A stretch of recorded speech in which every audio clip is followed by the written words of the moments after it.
Okay, Masquera say, I was trying to write my numbers so that I can pin them in the comment section. Masquera say, Netsai Mudadi Gute.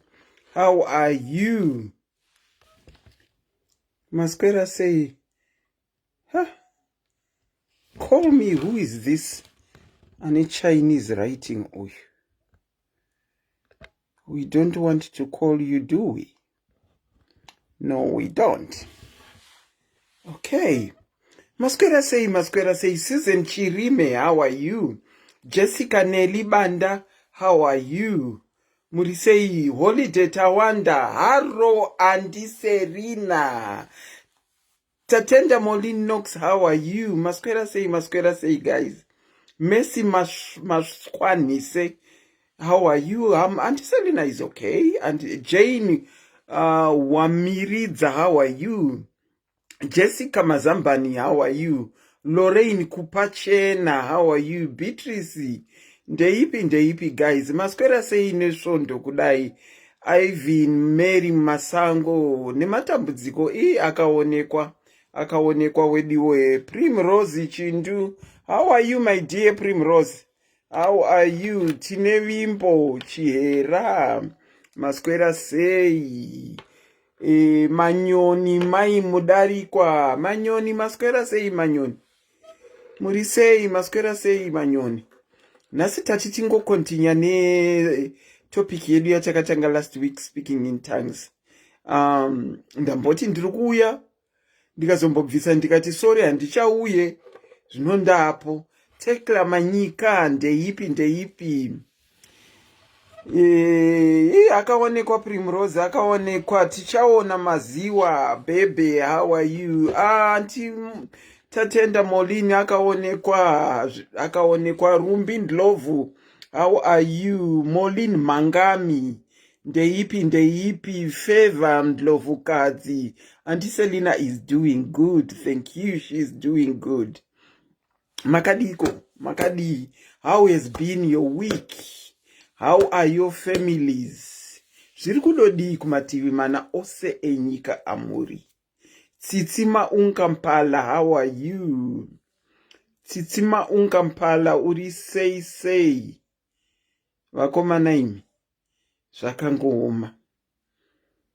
Tanaka Maps, thank you so much. Thank you, akaonekwa. Susan Chirime, looking good. Thank you. Doris Gumise. Thank you so much, Doris Gumise. Ingab, hello. Auntie Selena vari right. Mikael Talent Foroma, ndiri right. Zvangu Loveness, how are you? Rumbidzai Louis Chimbindi tirinani manyoni. Tambokwazisana manyoni. Masquera seiko manyoni. Adonia masvingise. Urisei Adonia. Kurisei kwa uri koko Adonia.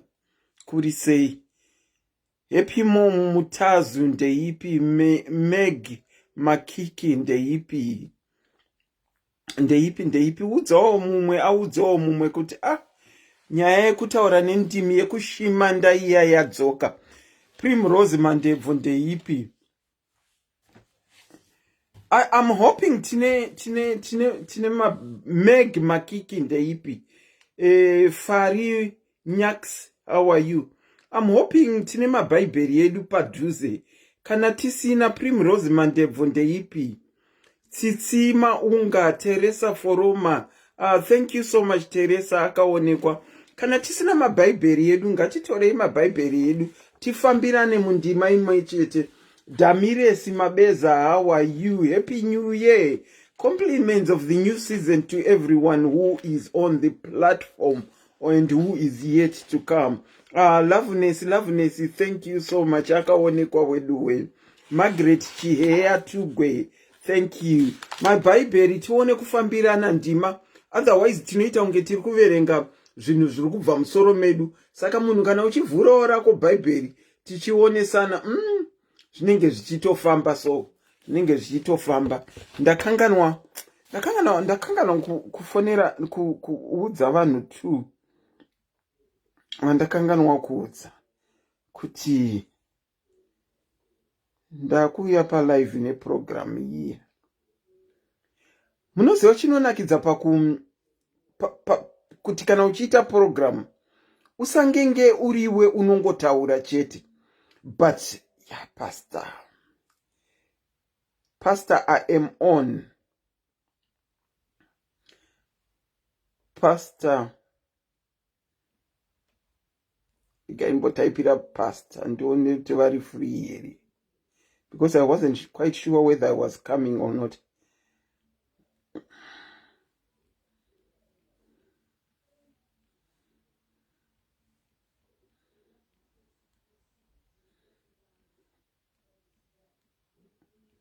Yeah, it's gone. Vaichi Guza, how are you? Liz D, how are you? Brenda Murisei. Maskwera seiko wakoman ati nogona ungotanga unyangwe tiri vashoma. Shoko ramari rinonzi where two are gathered together. Zvinotongofamba zvakadaro. Betty Bap, how are you? Betty Bap Urisei. Okay. The name is Auntie Selina. I am your host and presenter tonight on this second episode where we are going to continue talking about speaking in tongues. Speaking in tongues. Can you imagine if I were to tell you that I'm actually speaking in tongues right now? Would you believe me? Would you believe I'm speaking in tongues right now? I'm actually speaking in tongues right now. I am speaking in tongues. Do you think that's a fair or true statement to say?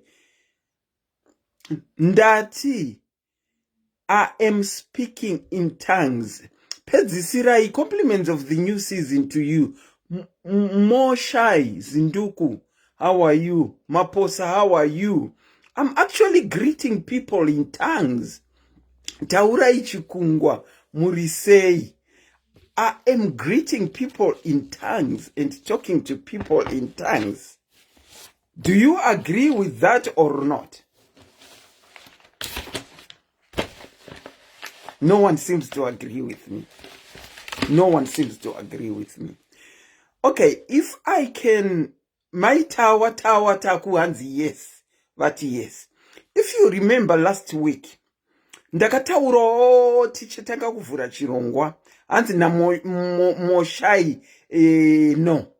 Moshai arikuti no, maitawa varikuti yes. Last week, Lizzie arikuti no, kaya almost 2 against 1, no. Okay, last week inini ndakazvimiririra ndakataura zvandinofunga pamusoro pe yes, you are scribbling. Maposaka ndakataura zvandinofunga pamusoro pekutaura nechinhu chinonzi speaking in tongues. After taonesana tichiverenga Acts chapter 2 from verse 1. Kuda, how are you?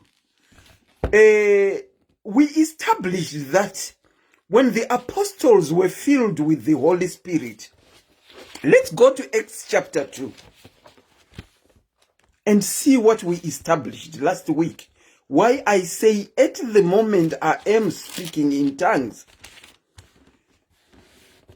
The Holy Spirit, it says the Holy Spirit comes at Pentecost.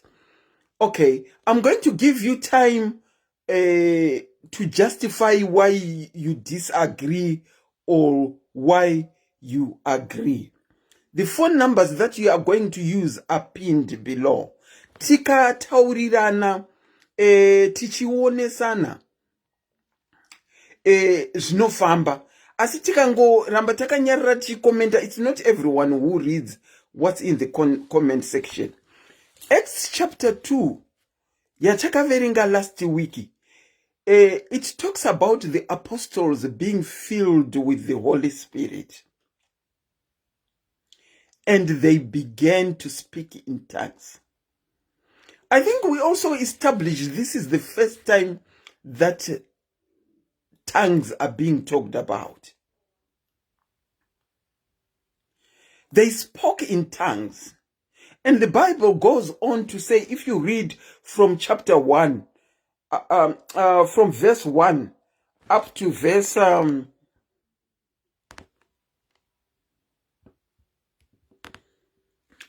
13, it says the multitude that were there identified the languages that they were speaking. And they even commented, Kuti, are these not our languages? And they mentioned the languages that the apostles were speaking. Apparently, the apostles were speaking language dzisiri dzavo. When you speak in tongues, you are apparently speaking in a language that is not yours. My own language is Shona. That is my mother language, my tongue. My tongue is Shona. Saka kana nichitaura ne-Shona, handisi kutaura I'm not speaking in tongues because ndo tongue yangu inini. Asi ndikawanikwa ndakunotaura nechindevele, ina handigone kutaura chindevele. Handisi mundevele. My tongue is not ndevele. Saka ndikatanga kutaura nechindevele, to me, I consider it as speaking in tongues. Because it's a tongue that exists somewhere. It's a tongue that you can hear. But probably you don't know kuti chirudzi. You know, when SIS MELLY comes alive and she speaks a bit of Zulu, she speaks a bit of Tswana, she speaks in Ndebele. Zulu neTswana, when she speaks, most of us alive tiri kubvunza kuti muri kutaura nechirudzi tipirikirei, because we cannot hear, because it's not our tongue.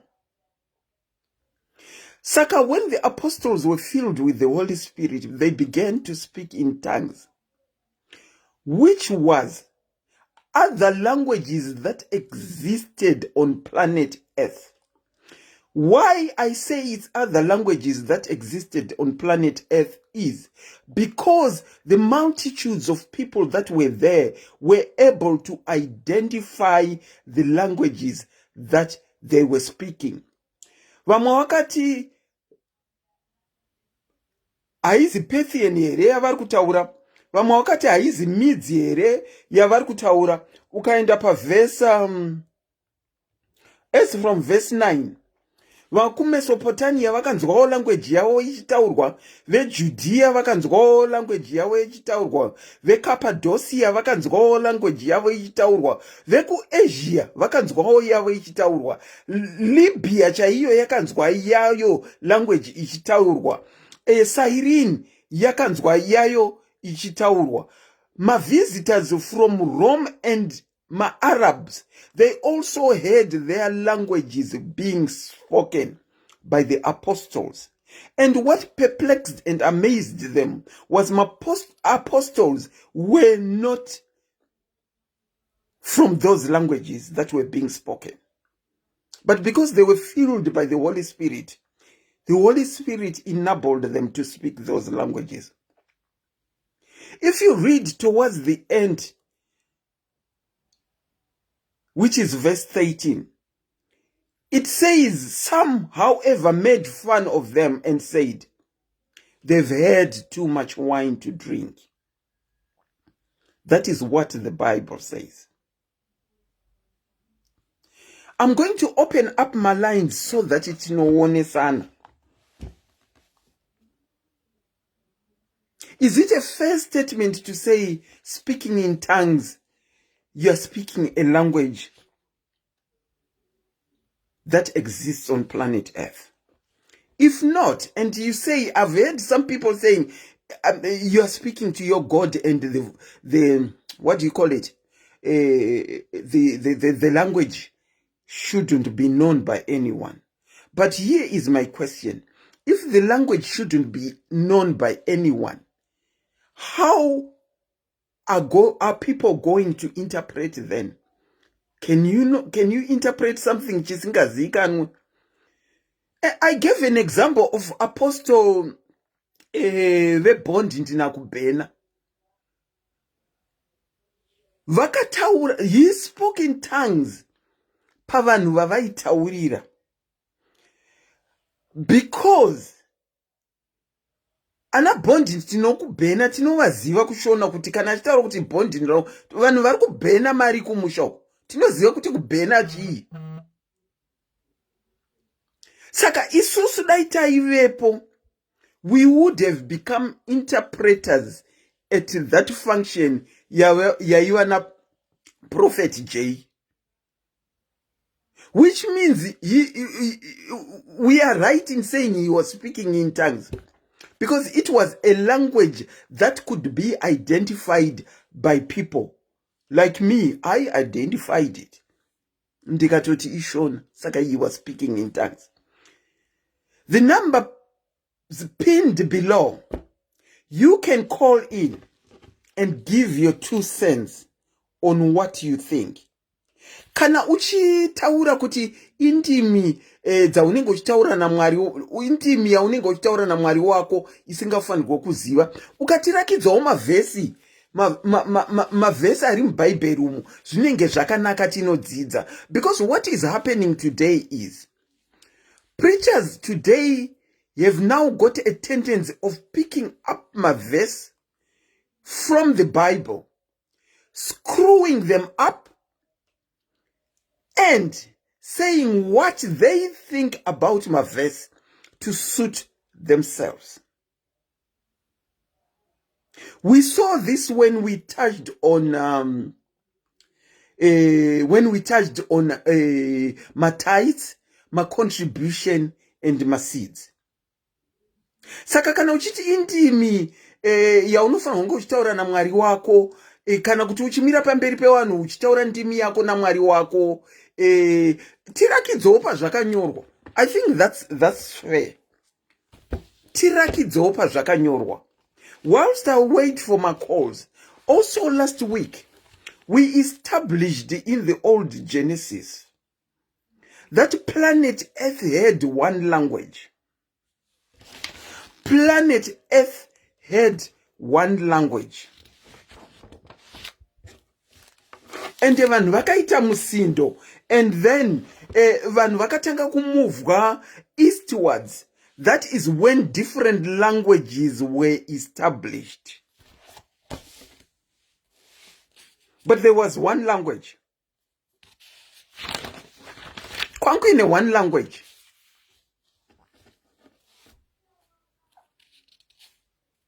Mani, it's good to see J. Jones. You've said it correctly. We are getting vakuru vanoparidzira vanhu shoko. C.J. Jones has said it rightly. Manipulating my verses to suit their own agendas. I'll repeat. Ndaona comment ya CJ achiti manipulating my verses. and it's very correct. We are now getting vanhu vemasvondo vanoparidzira vanhu manipulating verses to suit their own agendas. And how this is being allowed to happen is because we don't go to the scriptures and research ourselves to understand what is being said.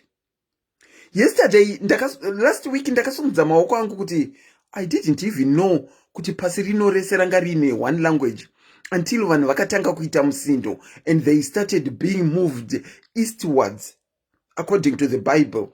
Ndokutanga kupatsanura kwakaita mavhesi. So what happened to the original Makanaka? What happened to the original language is yakasara ine vakange vari panzvimbo iyoyo, vakasara panzvimbo iyoyo ndivo vakasara ne original language. Ndivo vakasara ne original language. You will find kuti isusu tinotaura Shona handiti. And ndirangopa se example. I'm not saying that is what it is, but ndirangopa se example ndichikuonesa kuti tinotaura Shona muZimbabwe. But pane vanhu vakatanga kumove towards kuenda kunana Mozambican border.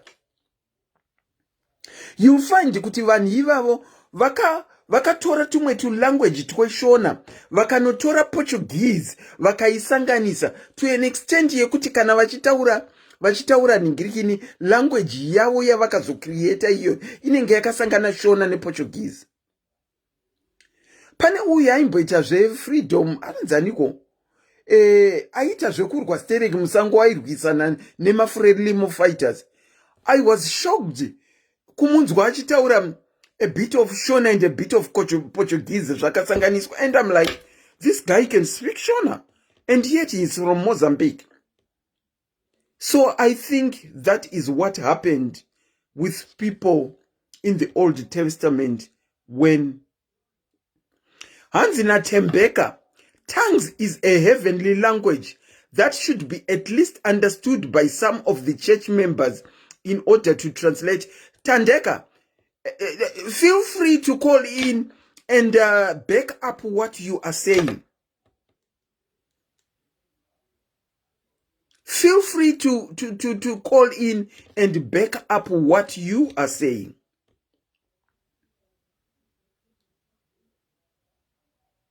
Because, guys, even if it's a heavenly language, even if it's a heavenly language, tingangotaura heavenly language panapa imi mugoinzwa and you are able to interpret word way. Let's be real.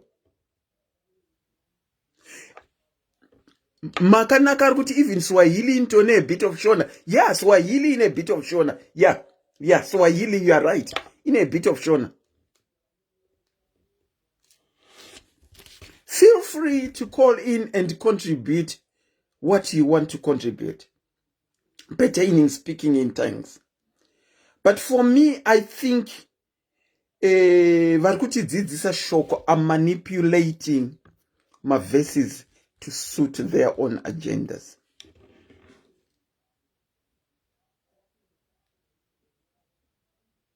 They are manipulating my verses to suit their own agenda. If it's a heavenly language, I'm not disagreeing. Teach me and show me where it's written that speaking in tongues is a very heavenly language. Teach me. Or Makan's got one pastor who started saying kuti, speaking in tongues is a heavenly. I can safely tell you. CJ is saying the first language is no more on earth. It was called Adamic language. Hands aicha existed. Yeah, in the Adamic language, I'm being reliably told. And it doesn't exist anymore. Yeah, in the Adamic language.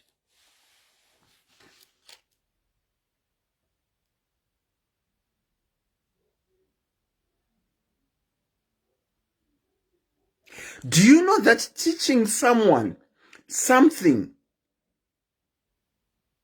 Munhu anenga achiticha, if that person doesn't research, vane a lot of power.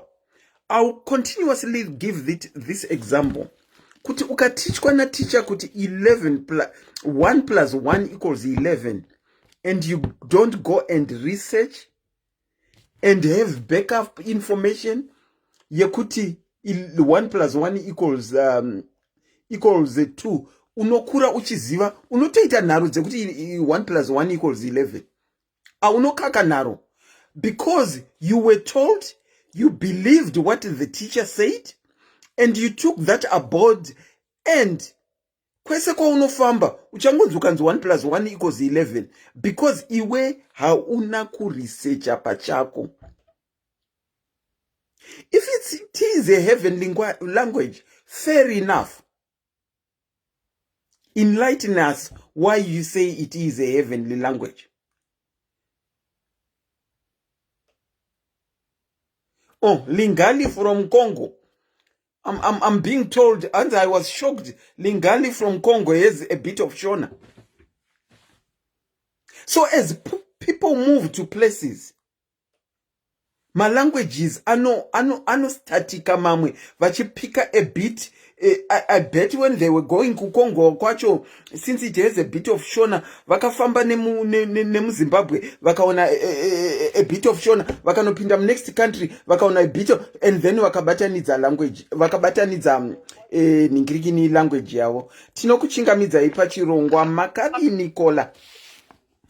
Hello, Makadi. Tiripo Makadi, wo compliments of the new season. Aiwa, takapinda tinozvikudza, tinotenda ishe. Inyaya yekuti speaking in tongues ika yakaoma, especially churches mazuva ano anoita kunge achatokukurenga kuti utaure in tongues. But I don't even know kuti vanyasokuziva here kuti matongues atombori chii handiti. Okay. Because I think 1 Corinthians 14 ndio yakanyanya kuzara about speaking in tongues. Takaibata last week. Okay. Okay, go on. Okay. Okay, so my tongues. Takatarisa, which verse should I pick now? Because the Magona 1 Corinthians 14 verse 27. If any speak in tongues, let there be only 2 or at most 3, and each in turn, and let someone interpret. Yes. And it is tongues ayaka. Into the language inotozikana ne somebody. And it is true. Munhu achingotara maboribobi asinganzwisisike, vachishamanda, zvisingamake sense. Ini ndaitotaridza sonotoconfuse kuti what are they on about? And wakada kuvhunza hapana munhu anenge achimboziva ndizvo vari kutaura neHoly Spirit. Saka zvinotibatsire chii isusu vanhu vachino vasingazivi kuti matongues achino akamira sei. Because handizvo those tongues are a sign not for believers but for unbelievers, while prophecy is a sign for unbelievers but for believers. And saka kana tongues are for unbelievers, what's the point yekutaura matongues asinganzwikwe nema-unbelievers? Inovabatsire chii? Good question. Maona zvichira kuti matongues aya kune ma-unbelievers vanofanira kutovhunduka kuti munhu ataura zvakati nelanguage yangu ndozvinozomukonzera kuti abelieve. Saka kana otaura zvisinganzwikwe nevanhu vachona vasingabelieve, even woba ukavhunza mabelievers achona varimomo kuti zviri kunzi chii havatomboziviwo, and havazive. True. Saka zvinozobatsire chii? Maona saka ndo zvanachida kungoedha zvangu concerning matongues. To me, that's a very good contribution, Yamapa. I totally agree with everything that you have said. But having said that, it doesn't necessarily mean everyone should agree. Feel free to call in and contribute, just like Auntie has done. A very good evening to you, Auntie, and thank you. No, before I end up, sorry. Okay. Go on. Verse 2 of 1 Corinthians 14 inotaura kuti for one who speaks in tongues speaks not to men but to God. Ndeimwe yakutaura kuti something which is a bit different from zvatanotaura zvema-unbelievers. But no one understands him, but he utters mysteries in the spirit. And zvichida kuti panotaura vanhu vaya vanenge zvanzo heavenly tongue vakutaura nemaspirits chichakutaura neholy ghost but at the same time that language should be understood by somebody else unless kana munhu ari kutozvinamatiro zvake behind closed doors zvinamatiro I think ndozvaida kutaura vhesi 2 yana kunzwisisa ndichipika iyo vhesi yamataura iri kuti for anyone who speaks in tongue. Remember, inini I said tongue is a language that exists that is not your own tongue. Ndikati, as I am speaking in English, I'm actually speaking in tongues because English is not my tongue. Saka, once I go amongst, example, my Portuguese who don't understand English at all, and I start speaking in English, I'm actually speaking in tongues because I'm actually speaking in tongues and I'm speaking to my God because to them, they're not even understanding unless someone stands up and interprets. Exactly. And then no longer my tongues are because when we go back to 1 Corinthians 13 verse 8, the love never ends. As for prophecies, they will pass away. As for tongues, they will cease.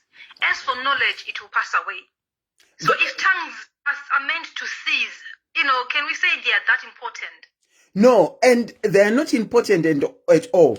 And also, if you look at 1 Corinthians chapter 14, it talks about the Bible discourages us speaking in tongues, especially ukamira pamberi pewanhu, because it says if you speak in tongues in front of people and no one interprets them, it's like you are speaking gibberish because hapana vanhu chavanzwa. Zvakafanana na teacher wechi-Chinese kuenda pamberi pe-class kuno teacher English mu class ye Zimbabwe. Will that edify anything to the children of Zimbabwe when she speaks in Chinese in front of Zimbabwean children? Because if you speak in tongues of men and of angels but have not love, noise, itongori ruzha because uchangotarisika zvakangofanira kuti kudhara kwataiona makung fu films aya tisingatomboziva zviri kutaurwa tingoona maactions uchingonakidza neaction but at the end of the day wakabvunzwa kuti zvavanozitaura kunzi chii hapana zvaunotaura. Thank you so much for your contribution, caller. Listening through Nchinzi what wanoti chii. Okay, a very good evening to you. Bye. Ndinokuchingamidzai pachirongwa SIS MELLY's Diaries. Our topic tonight is speaking in tongues. Makadini. Tiripo hedu baba Makadiyo. Tinofara. Hey, tipirei tinzwe tidzidzisei. Inini kuda kusa I'm disagreeing. Okay, again, I agree to disagree with you. Okay, go on, Baba. Right. What the tongues? Rinogona kushandiswa in general kungoti tikataura zvemalanguages you can call them tongues. Mitauro. Ndizvozvo baba. Yes. So kana takuenda pa vanhu vanonamata pa-Christians kana kuti muchechi. When you talk of tongues manje, ndinongoshandisa ma-scriptures amakaverenga last week. Okay. Especially yanga itaurwa namai vambopedza kutaura 1 Corinthians. I think mukuverenga zvenyu, but tinogona kunge futi chimanipulata kuti itera zvatiri kuda zvamambotaura zviya. Okay. So mune bhaibheri renyu padhuze. Ndinaro baba, asi inini ndinaro, ndinogona kuzama kuverenga. Ini ndine nhamo yekuverenga nemaziso angu. Ndinaro padhuze, ndakatoribata. Alright, mune problem yekuverenga. Aiwa, ndinombozama. Handei ndinaro padhuze. Ngozi ndada kungotanga nayo pari kutaura kuti then we try to tinzwise kuti chii chikunyatsotaurirwa apa naPaul about my tongues. Okay, totangira papi. Yeah, from one, from the first verse. From the first verse. Yes. It says ndiri kuverenga bhaibheri rangu inini randiri kuverenga iNew International Version. Mabhaibheri, excuse me, mabhaibheri anogona kusiyana. Anosiyana, but ndawanzonzwisa chi amuna King James Version. Tione kuti iri iri rakatonzi New World Translation. Let me read from this side. Okay, verengai mune renyu ramunonyatsonzwisisa ini. Right, it says, follow after charity and desire spiritual gifts. Right. Yes. But rather you may prophesy. 2 verses right, for he that speaketh in an unknown tongue speaketh not unto men, but unto God, for no man understandeth him. Ndiri kukunzwai zvakanakisisa kwazvo. Right. For no man understandeth him, however, in the spirit he speaketh mysteries. Right. But if someone is speaking in tongues, yes, he's not speaking unto men, yes, but unto God. Ndapabata and ndapabata.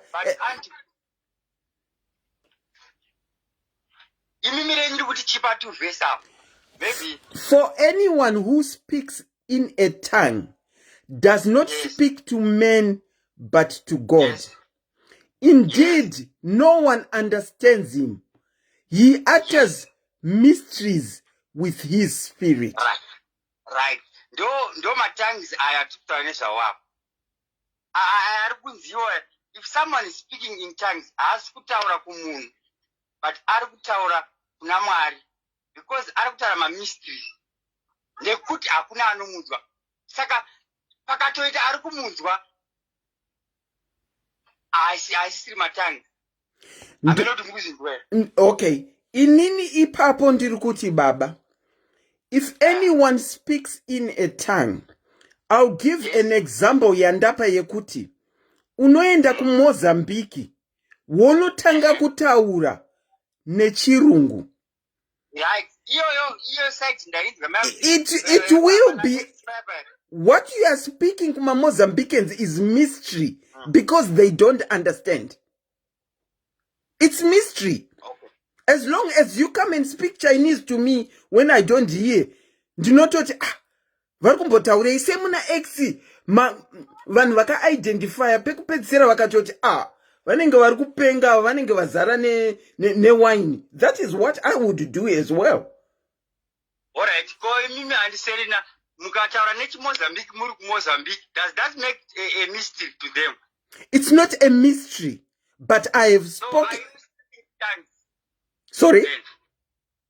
Unenge mune muchitaura here matongues kana muri ku-Mozambique muchitaura chi-Moscow vachikunzwa ive ku-Mozambique vachisoti ndati Moscow. Sorry, vanhu vekumozambique varegerere ndichitaura in tongues because Mozambican is the Portuguese that they speak in Mozambique. Ndiyo tongue yavo. Mother tongue yavo is Portuguese. Saka ndine ndichitaura nema tongues if I start speaking in Portuguese.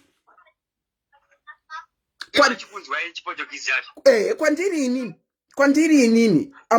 I'm speaking on my own behalf. Because they understand it well. Portuguese, we can understand it. That makes it a mystery. If you are speaking a language and people can identify, can understand, can identify with the language that you are speaking, then it ceases to be a mystery. A mystery is a mystery when you speak and people are not able to identify to the extent that you will need someone to interpret. Saka ndikaenda ku Portugal, ndikanotanga kutaura nechirungu, ndiri kutaura naMwari, ndikanotanga kutaura nekunamata nechirungu, ndiri kutaura ndichinamata naMwari wangu.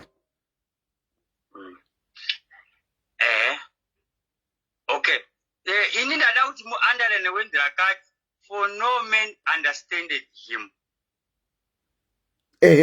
So iyo pari kushova kuti kunyange mukatouya muchechi, imimi ndiri muzimbabwe muchechi arimo muchechi imotaura neshona vamwe vasingainzwi, but inini ndichinzwisisa. Also it seems to be a mystery because the Bible says no man will understand you, but inini ndichikunzwai, so inenge isiri kuti mystery again.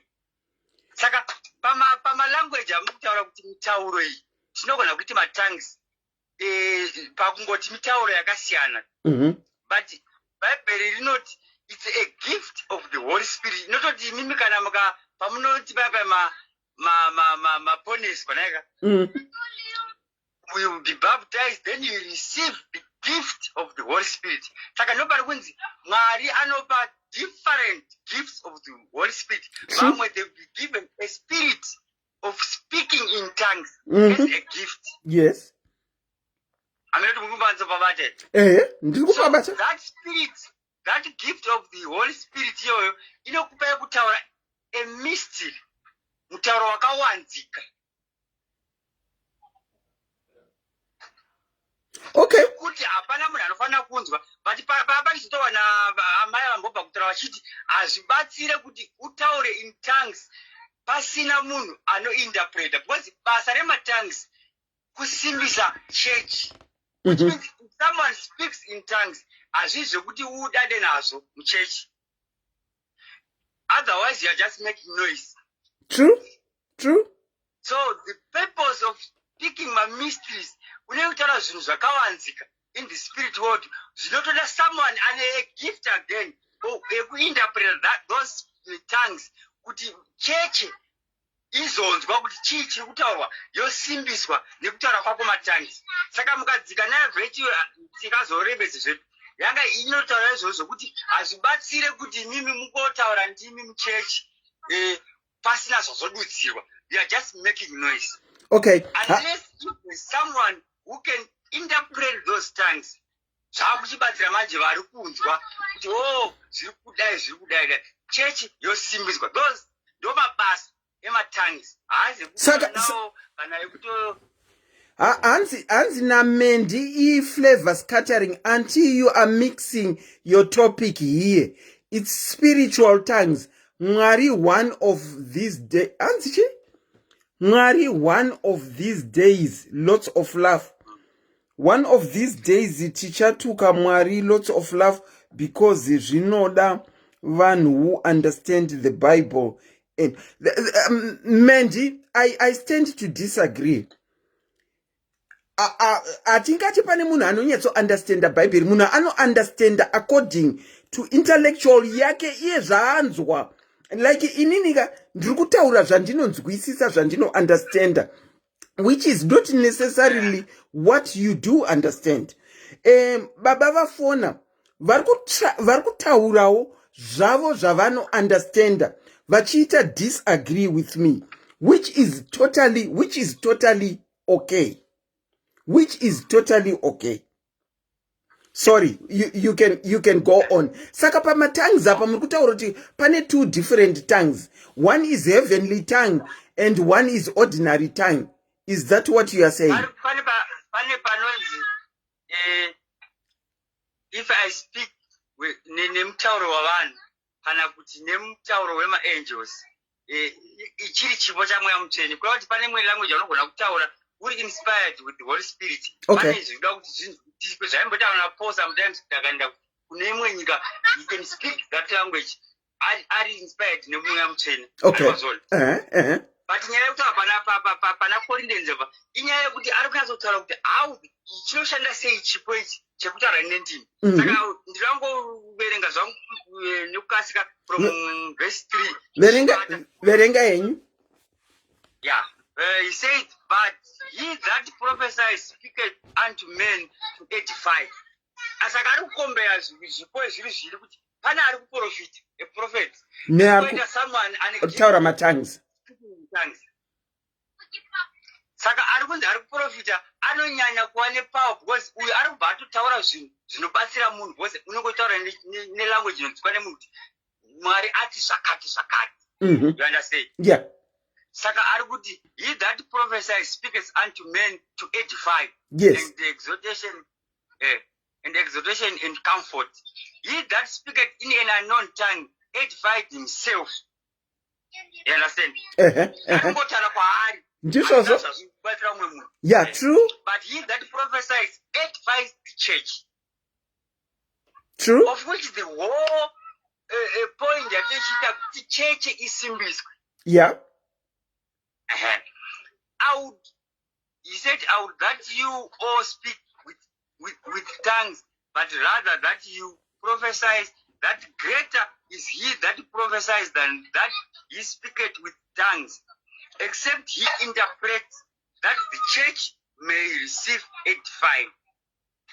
Okay.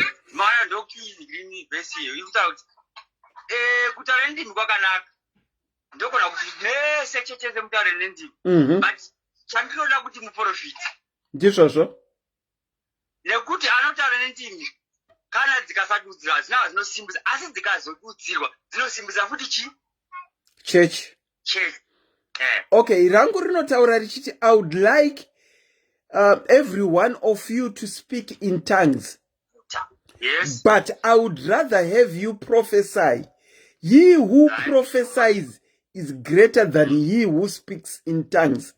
Unless he interprets so that the church may be edified.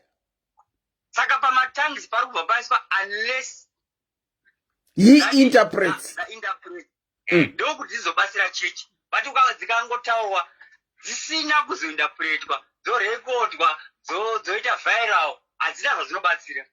Ndizvozvo, I agree with you. Hapana zvadzinobatsira. Ndosaka ndati inini ndikanomira pamberi pevanhu vasingataure language yandiri kutaura, hapana zvazvinobatsira. Zviri kubatsira ini ndoga, not anyone else. Yes. So inini pandinoda kuti ndizotanga setikupedza ndikuti inini ndikuti it's a gift of the Holy Spirit, nekuti someone who is not even saved anogona kutaura just kungoita linguistic or dzidza palanguage ototanga kutaura. Tikati munhu yaya inspired neHoly Spirit, is that a gift of the Holy Spirit? Kana it's just a natural gift pamunhu? It can be both ways, kuti munhu anogona kungotaura nelanguage inogona kungonzwika nevanhu asina kana kutomboidzidzira. It's possible. Iri natural gift, but you cannot say it's the gift of the Holy Spirit. Because tikutaura zvomunhu asina kana kutosevwa, ngatitaure zvomunhu asikatozivisa Mwari, anogona kutaura malanguage. So izvozvo togona tikadziti matongues manje takuti apuwa chipo chamweya mutsvene chekutaura mumwe mutauro waari kutaura nawo, but ingori gift iri mari kuti anogona kungodzidza language. Vanasimira vanotaura matswana, izvozvo zvinoitika nekuti munhu angodzidzawo tswana nekuti agara matswana ari quick to learn, zvinomubatsira. Okay. Takutaura zvematongues tiri muchechi, tikutaura zvinhu ari inspired as a gift yekuti munhu akagamuchira mweya mutsvene ndokubva apuwa a gift yekutaura nematongues. Okay. Imbondiverengeraiwo verse 8 mubhaibheri renyu tinzwe kuti rinoti chii. Verse 8. 1 Corinthians chapter 14 verse 8. Bhaibheri rangoratidza pana paminanje. Asi vana vatora kani? Aiwa, pana chinhikina apa panguva zvimanje. Right. For in the trumpet give an uncertain sound, who shall prepare himself to the battle? Okay, and then 9. So likewise you accept you utter by the tongue words is to be understood. How shall it be known what is spoken? For you shall speak into the air. Okay, regai ndikuverengerei rangu zvarakanyorwa. Handisi kuti renyu riri wrong. Munoziva kana tiine mabhaibheri une na New King's Version une rako unounderstanda more version yakanyorwa. Rangu rakati 1 Corinthians chapter 14 verse 9. So it is with you. Unless you speak intelligible words with your tongue, how will anyone know what you are saying? You will just be speaking into the air. Undoubtedly, there are all sorts of languages in the world, yet none of them is without meaning. If then I do not grasp the meaning of what someone is saying, I am a foreigner to the speaker, and he is a foreigner to me. So it is with you. Since you are eager to have spiritual gifts, try to excel in gifts that build up the church. For this reason, anyone who speaks in a tongue should also pray he may interpret what he is saying. For if I pray in a tongue, my spirit prays, but my mind is unfruitful. So what shall I do? I will pray with my spirit, but I will also pray with my mind. It's talking about speaking in tongues. Unofanira uchitaura zvinhu zviri intelligible words. Handiziwe kuti renyu mukariverenga munonzwisisa kuti chii, especially kubva pavhesi 9. Murikuona here ndada kuti ndiverenge neshona version panapo. Okay, kana muinaro? I'm going to shona version. Pane pandinoda kuti mupabate ipapo pane 1 Corinthians chapter 14. like mahumba bondi ndokubhena vhavhavu. Zvakawo. Right, ngatitoteka pa 9 verse neka. Okay. Zvakadaro nemi kana musingatauri nerurimi mashoko anonatsozikanwa. Zvinotaurwa zvichazikanwa seiko? Nokuti muchangotaura henyu mumhepo. Manzwi ana marudzi mazhinji panyika. Hakuna chinhu chisina inzwi racho. Zvino kana ndisingazivi kuti inzwi rinorevei, ini ndichava somunhu worumwe rurimi unotaura. Nounotaura uchava kwandiri somunhu worumwe rurimi. Saizvozvo imi zvamunoshingairira zvinhu zvomweya, tsvakai zvikuru kuti musimbise kereke. Saka unotaura norumwe rurimi ngaanyengeterere kuti adudzire. Nokuti ndichinyengetera norumwe rurimi, mweya wangu unonyengetera, asi kufunga kwangu kunoshayiwa zvibereko. Ndodavaidzikana. Kana mukamira ipapo pamwe mukatidudzira neshona kana muchikwanisa kudzika muchida kuclarify zvamuda kutaura, it's okay, you can go on. Ndada kumbotangira ipapo kuti maona here kuti zviri pamusoro pa 9 verse apa ari kupa semufananidzo as example yekuti kungozvitora segenerali kuti kana munhu achitaura neimwe language, so achipa mufananidzo kuti kana munhu achitaura neimwe language, kana iwe usinganzwisise uchava semuforena kulanguage yaari kutaura so. Saka pari kuzoti zvinokana, pari kuzoti saizvozvo imi manje, which means akurifeya kuchechi. Mufananidzo wanga achipa manje kuti saizvozvo imi zvamunoshingairira zvinhu zvomweya, ani makazona manje, tsvakai zvikuru kuti musimbise kereke. Saka ari kupa mufananidzo kuti ini ndikauya pano ndikataura another language isinganzwisiswe nemunhu iye haana chaanobatsirwa because haana chaari kunzwa. Ani mazona. Saka ari kutora that example oiunza kucheche manje, pari kuzoti saizvozvo imi manje akuadhesa kuti chechi kuti imimi manje kana taakutaura nyaya yematongues, dzai kuti kana matongues ataurwa ngaachidudzirwa kuti asimbise kereke. Pari kuzoti pa 30 saka unotaura norumwe rurimi ngaanyengetere kuti adudzirwe. Saka 9 verse kusvika pa 10 kuti pa 11 verse ari kupa semufananidzo waari kupa as an example kuti ngatikotore kuti pane vanhu varipo, pane mumwe ari kutaura imwe language, mumwe ana asingaenzi become a foreigner to that language. Saka hazvina zvazvikubata because kuita semunhu akutaura kumhepo. Ndizvozvo ndiri kuagriya nemi papa, ndiri kuagriya nemi.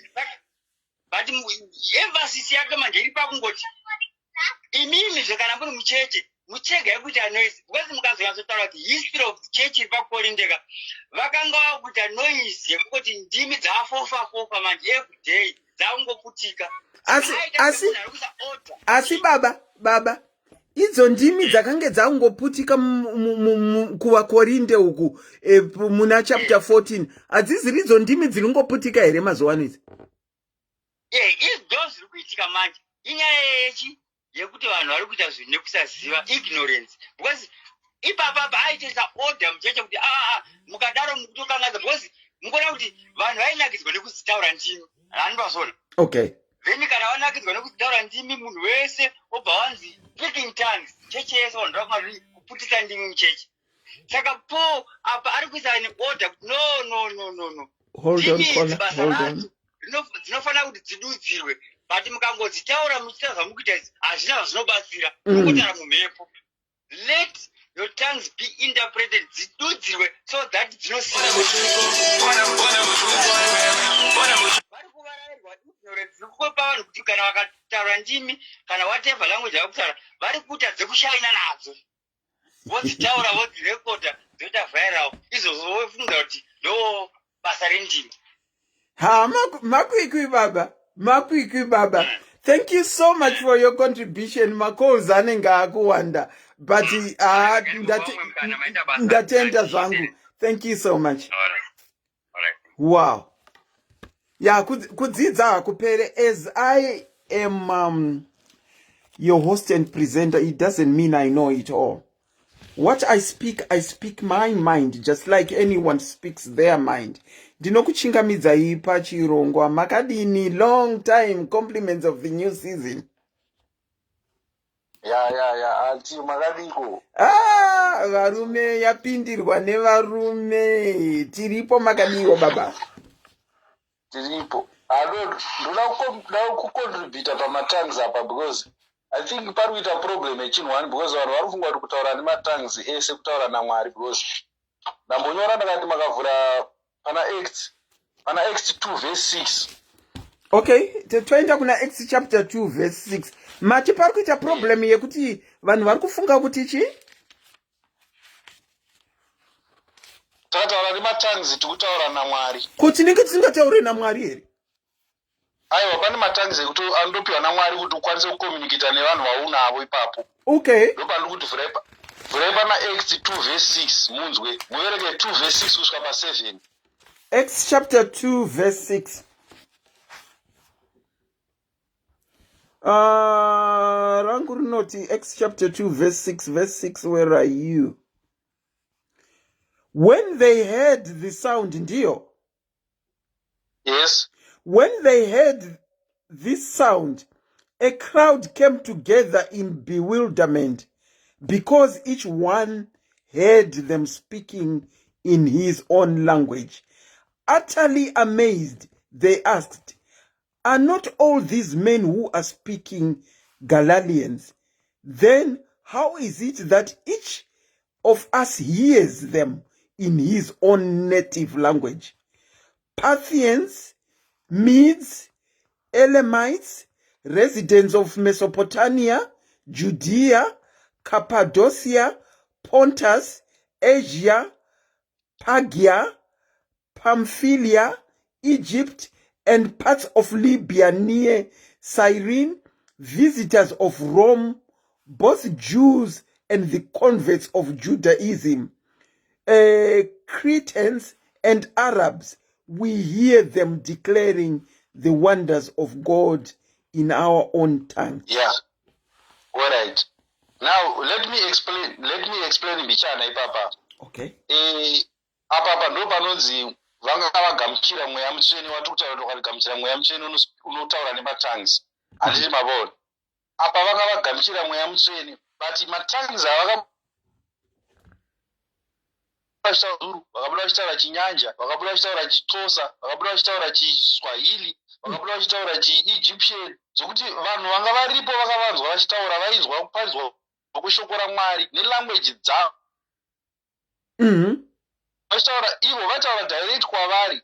And for this reason it was done by God, so that people will understand the power of the Holy Spirit, kuti vanhu vanzwisise shoko raMwari, mumwe nemumwe arigamuchire, because apa ichechi yaMwari yanga yakutangwa, panga pakubviswa chechi yakudhara yanga system yakudhara. Okay. Kwangwa chechi Mwari. Foundation yechechi yanga yakuleiwa apa. Ndonodzi Day of Pentecost. Panga pakuleiwa foundation nyowani yechechi. Saka Mwari akazviita izvo kuti zvishamise vanhu, like the Bible is saying kuti they were in bewilderment. Vanhu vakashamiswa vakakashika mazwa kuti kozvaitika sei hazvigoneke izvi. Malanguage aitaurwa zvokuti imimi anti makagamuchira power of Holy Spirit ipapo pamuviri, makasumuka makakwira ndege kuenda kuChina, munotaka kuparidza neChinese, hamusambobvira madzidzira muri mwana mudiki. Ani mazvo. Okay.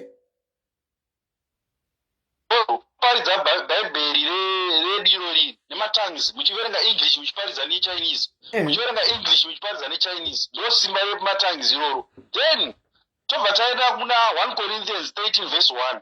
Vhurai muverenge ipapo. 1 Corinthians 13 verse 1. Rinoti, and now I will show you the most excellent way. If I speak in the tongues of men and of angels, but have not love, I am only a resounding gong or a clanging cymbal. If I have the gift of prophecy and can fathom all mysteries and all knowledge, and I have a faith that can move mountains, but have not love, I am nothing. If I give... Right. Okay. And I'll go to ipapo. Then,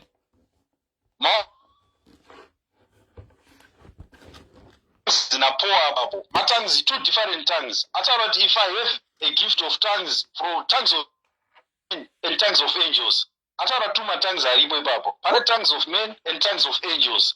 Then, I got a gift of prophet. You can, when a gift of prophets now, they can speak and understand the tongues of angels.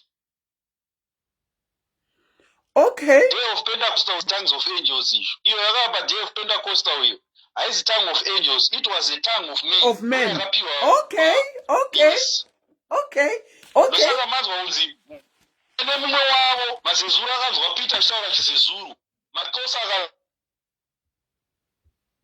My brother I'm sorry to my brother, but it's not okay. Mama Lawens akanzwa chimalawens chichenda zvakadaro havana kunzwa havana kutadza kunzwa vanhu vanga varipo vasina mweya mutsvene ndo vaitonzwa kuti ava ndihandiseri nawo Chinese ava ava ndihandiseri nawo kutaura Portuguese ava vanhu vaitonzwa. Then ndo inonzi naPeter apo tongues of men iriko gift yekuti unogona kupiwa chipo chekuti unogona kunamata nePortuguese, itori gift yatomira unogona kungoparidza nePortuguese, itori gift iyoyo yakatozvimiririra handi mazvo. Then kozoita vanonzi maangelic tongues akanyorwa naPaul kuti panonzi tongues of angel. Matongues of angel manje ndo anotaurwa kana kuti Mwari anotaura nemi kuti mutaure nemazezuru. Isusu mashona tiri pamashona tese tinonzwa anonzwisa imimi handi mazvona imimi mataura makabatwa namweya mutsvene motaura kuti Mwari vari kuti isusu tisafambe tichena sezvaitwa naMoses. iri kumbokata nei aronoturukira iri kumbokata nei. Let Baba musati maenderera mberi. Let me take this opportunity to thank you. You have convinced me and enlightened me. Ndosaka ndichiti kana uchiuya uchitaura uchidisputa uine verse rako rawakabata. Baba has just read 1 Corinthians chapter 13 verse 1. If I speak in tongues of men and of angels, which means there are two different tongues now. No one from the first up to now has been clarifying this. Tangatirungotaura, but tisingarakidzwe something chiri muBhayibheri chiri tangible. Ini ndinobhilivha hangu nekurakidzwa. Ndosaka ndati vhurai maBhayibheri enyu mundirakidze vhesi dzacho. Thank you, Baba. Mandirakidza verse. I'm now convinced there are two different tongues. one of angels and one of men. Thank you so much. You can go on. Yes, makaenda kuna Exodus. Kuna Exodus, first Exodus. Mwari second, I think in second Exodus, Mwari vachara na Moses kuenda kuna Aaron.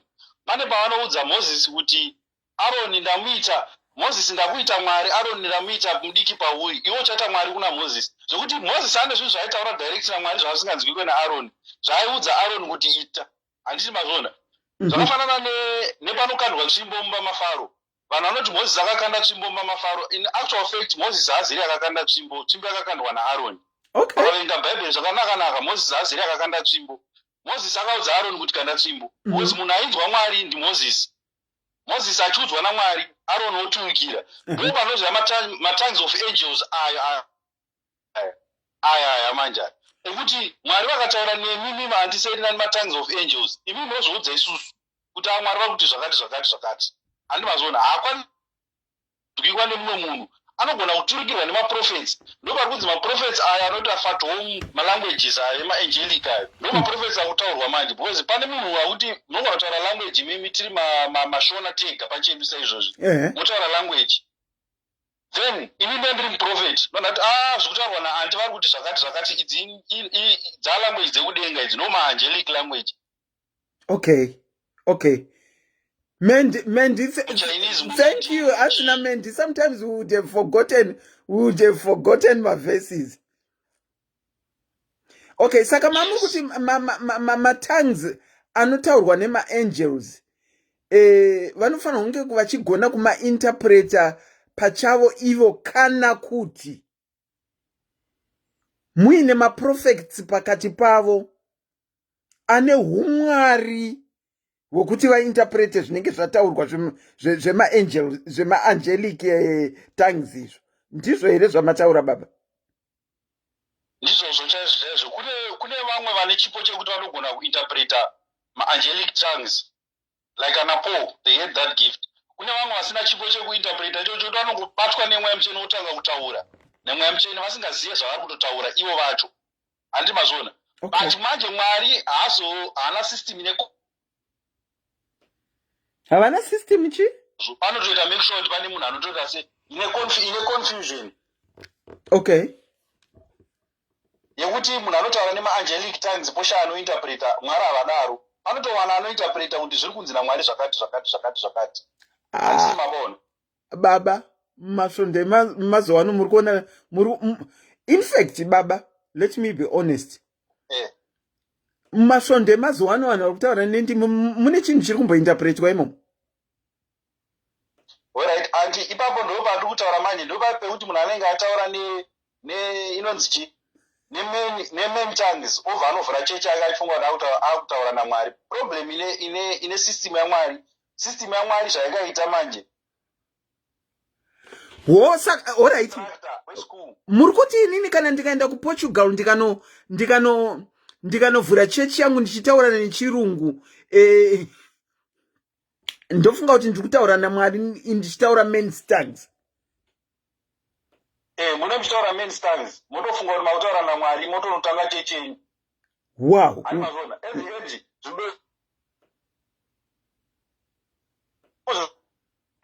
Baba naMwari because zvinenge zvakuitika ipapo manje zvinozo problem inoita vanhu. Kola. Baba. Mirai ndikukatei ndikufonerei because iri kuita ichidzana zvimwe hatisi kuzvinzwa zvamuri kutaura. Okay. Foni yavo iri kuita ichikata. Rega ndivafonere back tinzwa.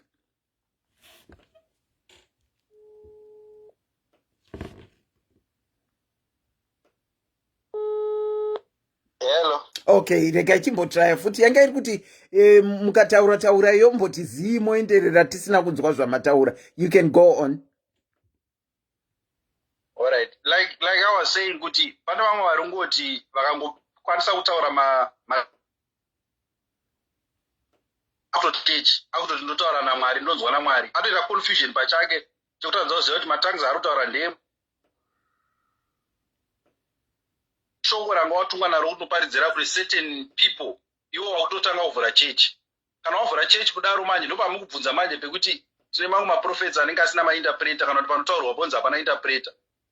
Chechi iyoyo inenge isina kutangwa naMwari anti because Mwari haana confusion. Mwari ndiye munhu asina confusion, ndiye haazi munhu anyway. Mwari haana confusion. God is not a man. Mwari haana confusion. Handiti mabona. So what I'm saying, okay, go on. What I'm basically must not start a church because basa reprofita nderekududzira zvinenge zvataurwa nevamwe vanenge varipo handi mavona. Because muprofita akatanga church ari driver muridzi wemota asipo ari assistant haana kusvika, anogona kuifambisa but kwaanoenda chaiko chaiko hakuna. Ndozvikuita vanhu because muchechi chaimo chaimo mune mabasa arimo. It comes back to last week patakaita show baba.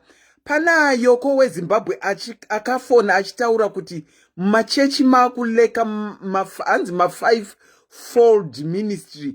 Ndo amungange muri kutaura here ekuti it looks like haasisiri complete kuti mwanoita chimwe. Exactly, and ndosaka muri kuona vanhu vasingabudirire because munoona kuti ndakumbopa good example zvinoitika kana kuti system yemuchechi irimo munyika futi muinzwisisa kuti system yemuchechi irimo. Pane mumwe munhu wandakumbopa good example, a perfect example. I don't know kana akateerera zvake but it's not like so that people may understand because you are example yaAlec Macheso. Alec Macheso akatanga band rake anga nevanhu vake vaimba nawo. Then the time band rakaparara mumwe nemumwe akaenda kwake. Handi mazona vanhu vese vakaenda kwavo vaive vakanotanga become so irrelevant. Vanhu vakaenda kwavo vaive they become so irrelevant yokuti vakatadza kusustaina career dzavo in music. They had to come back again kuti vanosimbisa band riya. Handi mazona pane zvimwe zvinhu zvinoitwa mulife zvekuti no matter how good you are pauri wewe you are not supposed to be a lead singer. No matter how good you are pauri wewe you are not supposed to be a lead guitarist. Handi mazona. Okay.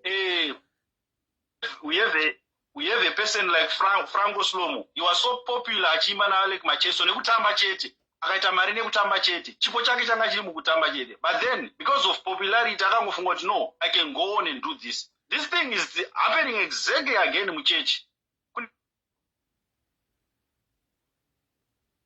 Winaroto and say no vow winaroto. After I'm a prophet. Akutotanga church.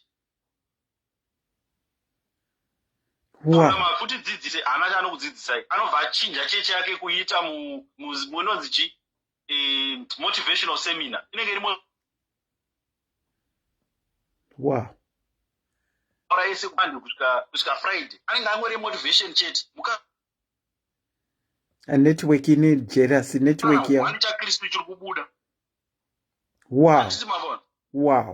Panoshaya kana wani chaKristu chiri kubuda because kana tiri muchechi it's all about Christ, not about motivating each other with amari.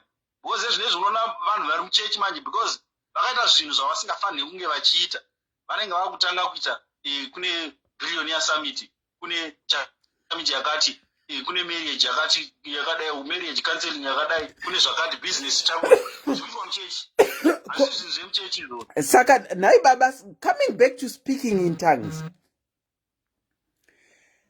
Who should be speaking in tongues in church? At what point should they be speaking in tongues?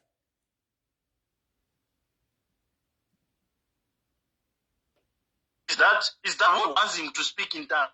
Anenga sarudzwa naMwari kunzi azvina kuti ndimufundise here kana kuti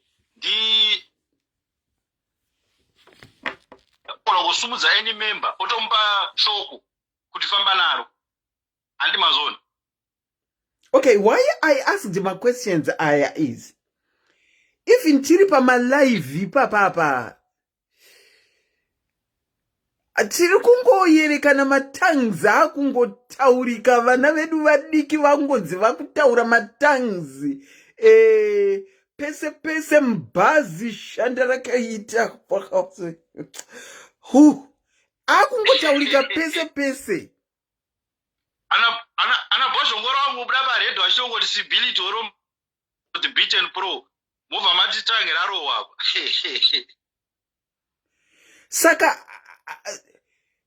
saka could we say kuti matongues ataakunzwa akungoyerekana abuda pese pese. They are not tongues of angels or even tongues of men. Could we say they are tongues of self-praise? What is it? What is it with tongues that we are seeing today? Since we established there are tongues of angels and tongues of men. But angotaurika kunyangwe vanhu vakanetsana mutaundi chaimo. Ndakamboona vanhu vematuwe vemaswiti vanotengesa maswiti vachinetsana nenzvimbo dzavanga vatorerana. Mumwe seemed to be a church person.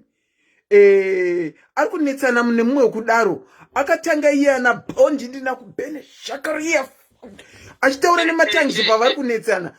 Ndizvo here kutaura nematangizi kwacho?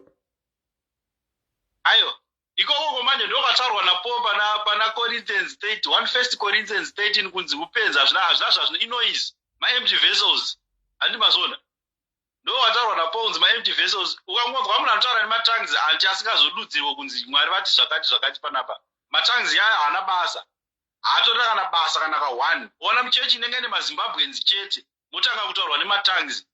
Matangizi aya handu asina kana basa, haana kana basa. Zviri nani mugare muregere kutaura, ndo matangizi of men andi kutaura nezvavo, haana kana basa. They don't edify anyone, okay. Any sheep handimazona, haana kana basa because it's self glorification chete inenge iripo papapo. Zvakufanira kuti ndokubhenda nokubhonda hazvina kana basa zveshe, hazvina kana umwari mukati because Mwari haagoni kukupa matangizi uri pakati pemashona, angatokupa matangizi uri pakati pemachaina kuti taura machaina anzwa kuti zvakati. Hanzi nepamarufu taakumanzwa matangizi. Aiwa matangizi enhema ndepasi pemvura. Matangizi ayo hakuna matangizi akadaro anobva kuna Mwari. Wow. Like I said kuti Mwari haana confusion. Ukangobata chete confusion zvinhu zvese zvinokunakirai. And besides vanhu ngavasati munhu akataura nematangizi voti ana mweya mutsvene. Hapana mweya mutsvene anongouya kutaura nematangizi asina zvibereko. Mweya mutsvene akazotaura nematangizi ake anosiya zvibereko zvekuti munhu wese anoona kuti aiwa pataurwa panapa panzi zvakati kwete kutaura zvekufadza vanhu. Wow, thank you so much Baba for coming to the platform and even sharing and convincing me by opening the scriptures. Ndinokutenda izvikurusa Baba. Again, compliments of the new season. You were our regular caller when we spoke about the Bible even from last year. Ndinokutenda izvikurusa. Mova neusiku hwakanaka. Maita basa, same to you. Thank you. Tatenda. Wow, kudzidza kwakangonaka. Kwauyawo Baba vachindienlightena, vakandivhurira magwaro. Mendi ati tanga tichizviziva asi tatakanganwa hedu mavhesi. Thank you so much as well for that, Mendi. Inini ndiri I'm very difficult to convince unless you show me the evidence. The word of mouth izvi inini zvinonditi netsei. Pachangu inini ndine kanharo asi akangobudi. Inini ndinoda zvekuconvincwa. Wow, I've been enlightened. I now believe there are two different tongues. One that is men tongue, and according to 1 Corinthians chapter 13, and the other one is tongues from the angels. Okay, let's take another caller. Tinokuchingamidzai pachirongwa caller. Compliments of the new season. Makalini zvei. Kakali andi murise andi yedu. Tiri pas kana muriseiko. Isi tiri birthday andi asingazofana ndazonyatsokunzwisisa ndawe yangu late ndazouya manje but ndahwisisa baba ndawahwisisa stereke. Manzwei. Danzwa vataura futi kuti matangizi kune asina meaning. Ini ndinoona sokuti asina meaning aya andika nangu zvemavhesi asanyanya kuzvinzwisisa asi ndinodawo kutongonzwa nongoteererawo asi pandinohwisisa ndepekuti matangs pane mamwe asina meaning pane ane meaning. Kola muchitaura kudai if I remember very well, last week makauya muchitaura story yenyu yepabasa pamaishanda musikana muchinamata musikana akapedzera ataura nendimi mukapika mukati chokwadi matangi aitaura matangi chaiwo ndimi. I was wrong. I think I was wrong because now I understand and I don't know kuti matangi aitaura akamadzidzira kana kuti wanemweya mutene ndozvandisingazwisisi now. Isusu muchechi medu isusu kwatinopinda kuzion but ndinomboteerera hangu vanhu vanochumaira vanoparidza nematanzi. Munopinda muzioni ipi? Mapentecost. Mupinda muzioni netambo. Zioni netambo ndeipi iyo? Etambo yemadresi asvika zasi vanhu vanopfeka madresi anosvika kuzasi.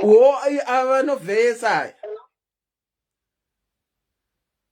Ndo kwandinopinda asi munhu anotaura nendimi i1 chechi yese 1 munhukadzi chechi yese. Vamwe vakadzi vanoprofita vamwe vachiroteswa varume handina kana kumboona 1. Okay. Anotaura nendimi ana chanotaura nendimi handizivi hangu kuti ndedzechii handidi hangu kujaja nekuti I'm not sure but tangi yemukadzi uya wandakanamata naye now I'm not sure kuti ndedzechokwadi.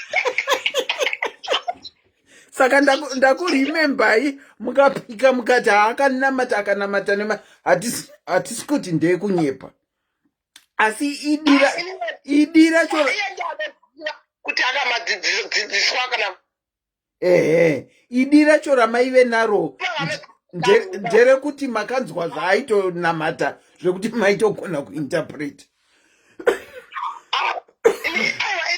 Pakuinterpreta apo ndo bandoda kumbogadzisa vamwe vanhu vanogona kuona sekuti munhu ari kufeka sematangi mamwe ekumapentecost nemamwe atinoziva ana makuhamba ivava taonetsaona kuti ifeki plus mamwe matangi ekudzidzira akafanana matangi iwawo. Kola hanzi last week pamunhu wenyu wamaishanda naye akanamata hanzi imi makatofila the Holy Spirit one painamata nematangi.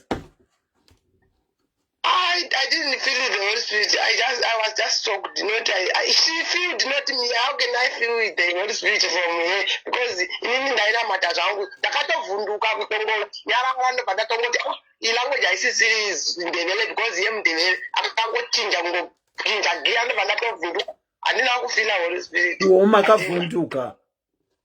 Ndakavhunduka ndingafila Holy Spirit inini ndisingazivi kuti anoti kudi iye ndaidzifilira iye pachake ndikazomubvunza akataura kuti ndataura naMwari asi ende futi vanhu vangatisazoshoora kuti kwai hanzi munhu kana asina kuziva matangi anotaura kuti zvinoreve. Aiwa hatipo pakushora munhu iye ndiye anoziva zvaanenge achitaura naMwari wake.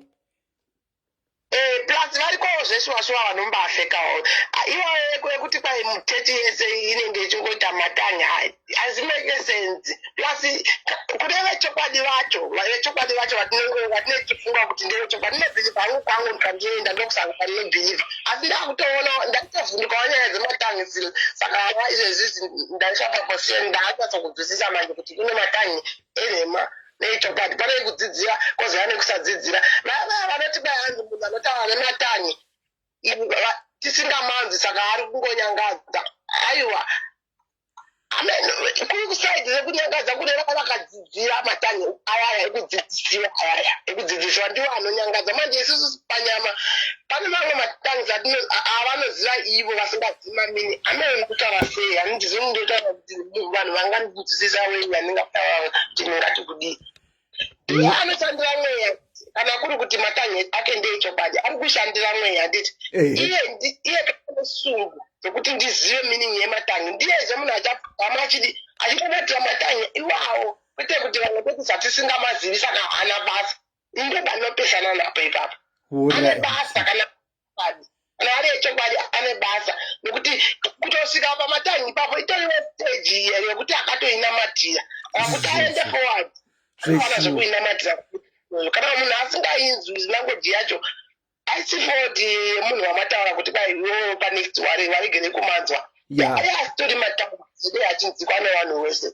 nekuti anonzikwa spiritual nevanhu vanonzwa zvemumweya. Tiri kudzidza zveshuwa imi neni tiri kudzidza. Thank you so much for your contribution. Hello. Ndiri kuti thank you so much for your contribution. Tiri kudzidza weduwe, kudzidza hakuperi. Thank you too, and ekupentekosti yose waenda amabhiga seenda toti ndomweyashi anhu asinganzwa kufara kuti pane mamwe matangisika mamwe anoona zvekudzidzisana vanhu matangisi vobva mabvisa vanhu maingoti emapentekosti angotaura nematangisi mukati ndomweya. ndatovhunduka zvebati nhasi ndazozwisisa kutoti vanhu vanodzidzisa vanokuwa kutoita maleseni ematangi kuda kupfeka vanhu. Aiwa, kufeka kuriko, vechokwadi variko, kungodiscasa kuti tionesane uye tidzidze zvokwadi pazviri. Ndatenda zvangu Kola. Thank you so much. Okay, good night to you. Paita mubvunzo kubva kuna Sonya, ndakangoubata. Hanzi naSonya Smith ari kubvunza. Hanzi naSonya Smith, Sisi Selina, my question to the believers is, why before the 1980 and certain many others never heard these tongues? I'm 63 years old and I find it very strange. It seems all made up to impress the gullible. Hanzi, why is it before the 1980s? Taisanzwa zvematongues izvi. Ndisonya ari kubvunzawo. Mubvunzo wakanaka. Matongues tazongotanga kumanzwa panyuka iwo ma-Pentecostal churches atiri kutaura ari kuuya nezvakawanda. Ndo patangotanga kuzvinzwa. Zvematongues,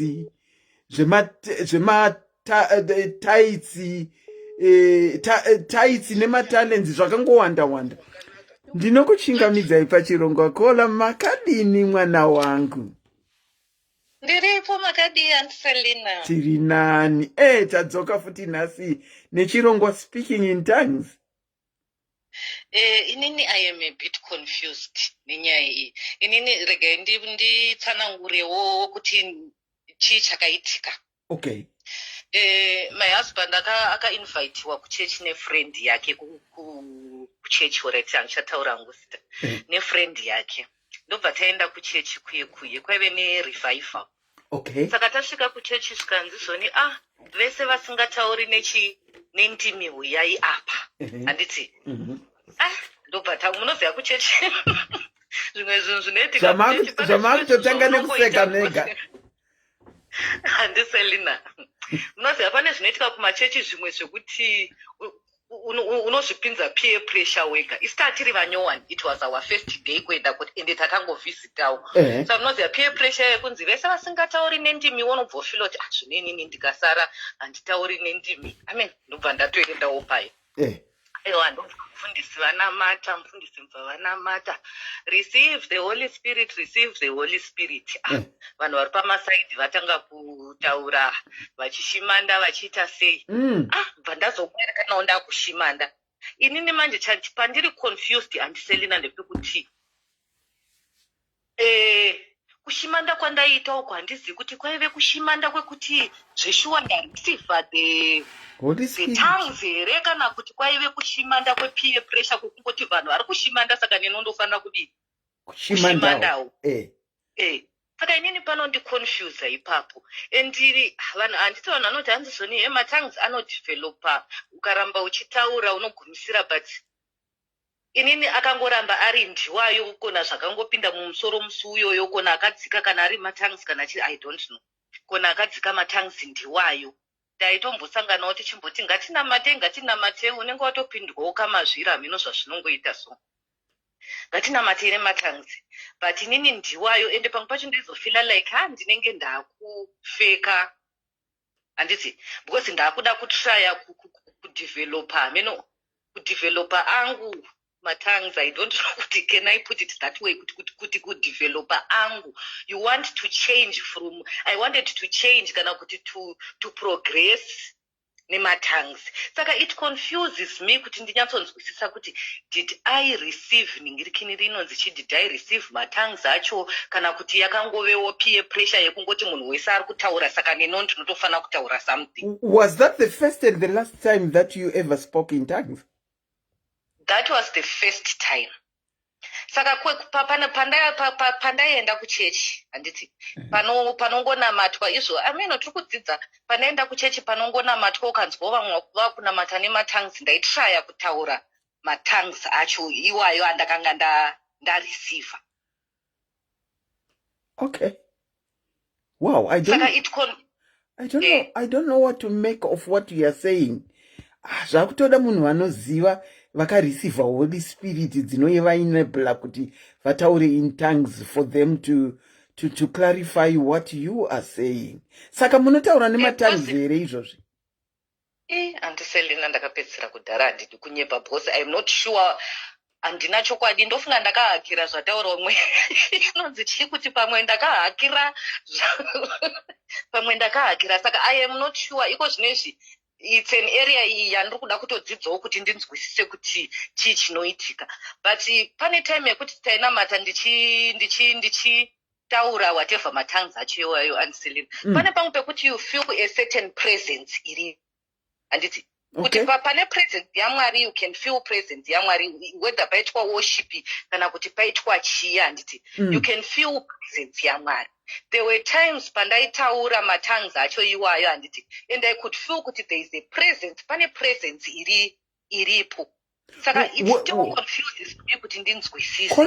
Kola, when you're saying you felt kuti pane presence iripo, if I might ask, if you don't mind, what exactly were you feeling?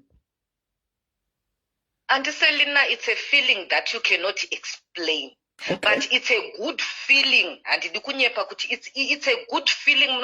It's a feeling you feel like it's a feeling of joy. It's a feeling of, I can't explain it, but it's a good feeling. You just feel maybe there's a presence. You feel there's a presence. I don't know, but I don't understand. You don't understand? I don't. Saka it confuses me. Ndinotoda munhu anotokwanisa kutsanangura kuti ndizvo here bhozi pamwe zveshuwawo anga ari ndiwo. You never know bhozi handi panonzi akaburuka vakanga vakaungana vachinamata vachiita sei. Saka takanga tiriwo kuchechi tichinamatawo zveshuwa ngirikiniri handiti. But chandiri kutaura ndechekuti sometimes it confuses me kuti pamwe pacho iko zvinezvi ndane time hangu ndisina kumbonamatawo hangu ndichitraya nenhingirikiniri. But pandaizonamata pacho Andiselina zvandakutsanangura kuti ndaifila this presence yaunonyatsofila kuti there's a presence iripo, there's a ameno kana kuine mumwe akambofilawo anokwanisa kunditsanangurira. Rega, probably you can go back to the comment section and I throw in this question of the feeling that you are talking about. Kuti pane vakamboifilawo here, what happens chinozokusvitsa pakuti uti wakutanga kutaura nematongues. I also want to read a comment from George Kwangware.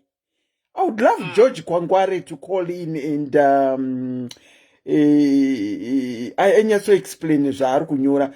Mukapinda mucomment section rega tibvunze mubvunzo iyoyo. Yeah, ndibvunzirewo because I would want to understand. Nditoro confused nenyaya yacho.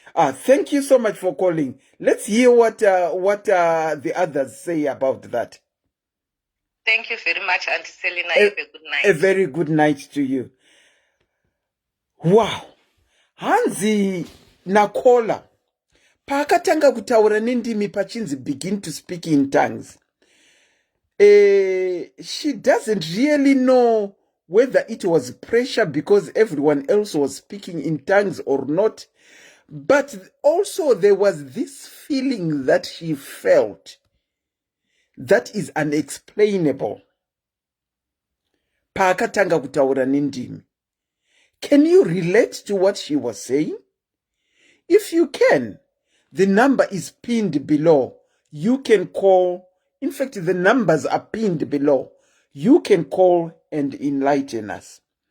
We have got Mr. George Kwangware, who is also in the comment section, and he says, the underlying or common denominator in speaking in tongues is receiving the Holy Spirit by first accepting Jesus Christ as your personal Savior. Mr. Kwangware,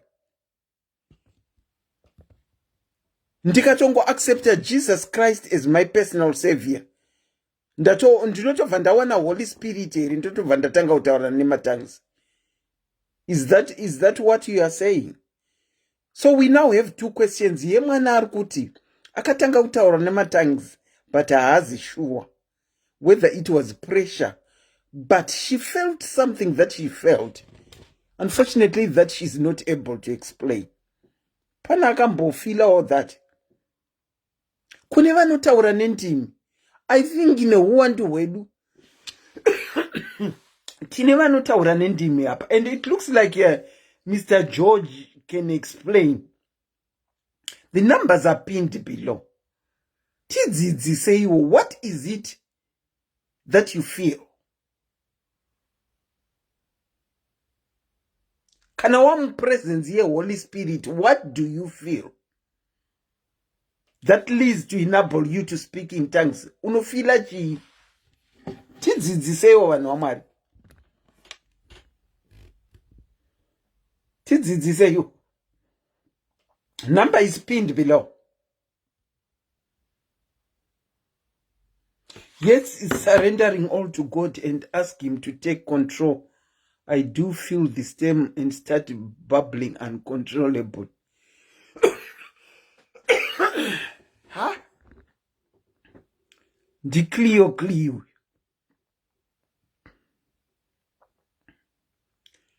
Saka, do you have to surrender all the time that you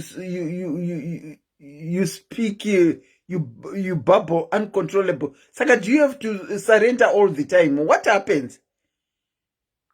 What happens? Panangati did so papa. Linda Leona is saying, inini I hear voices, not tongues.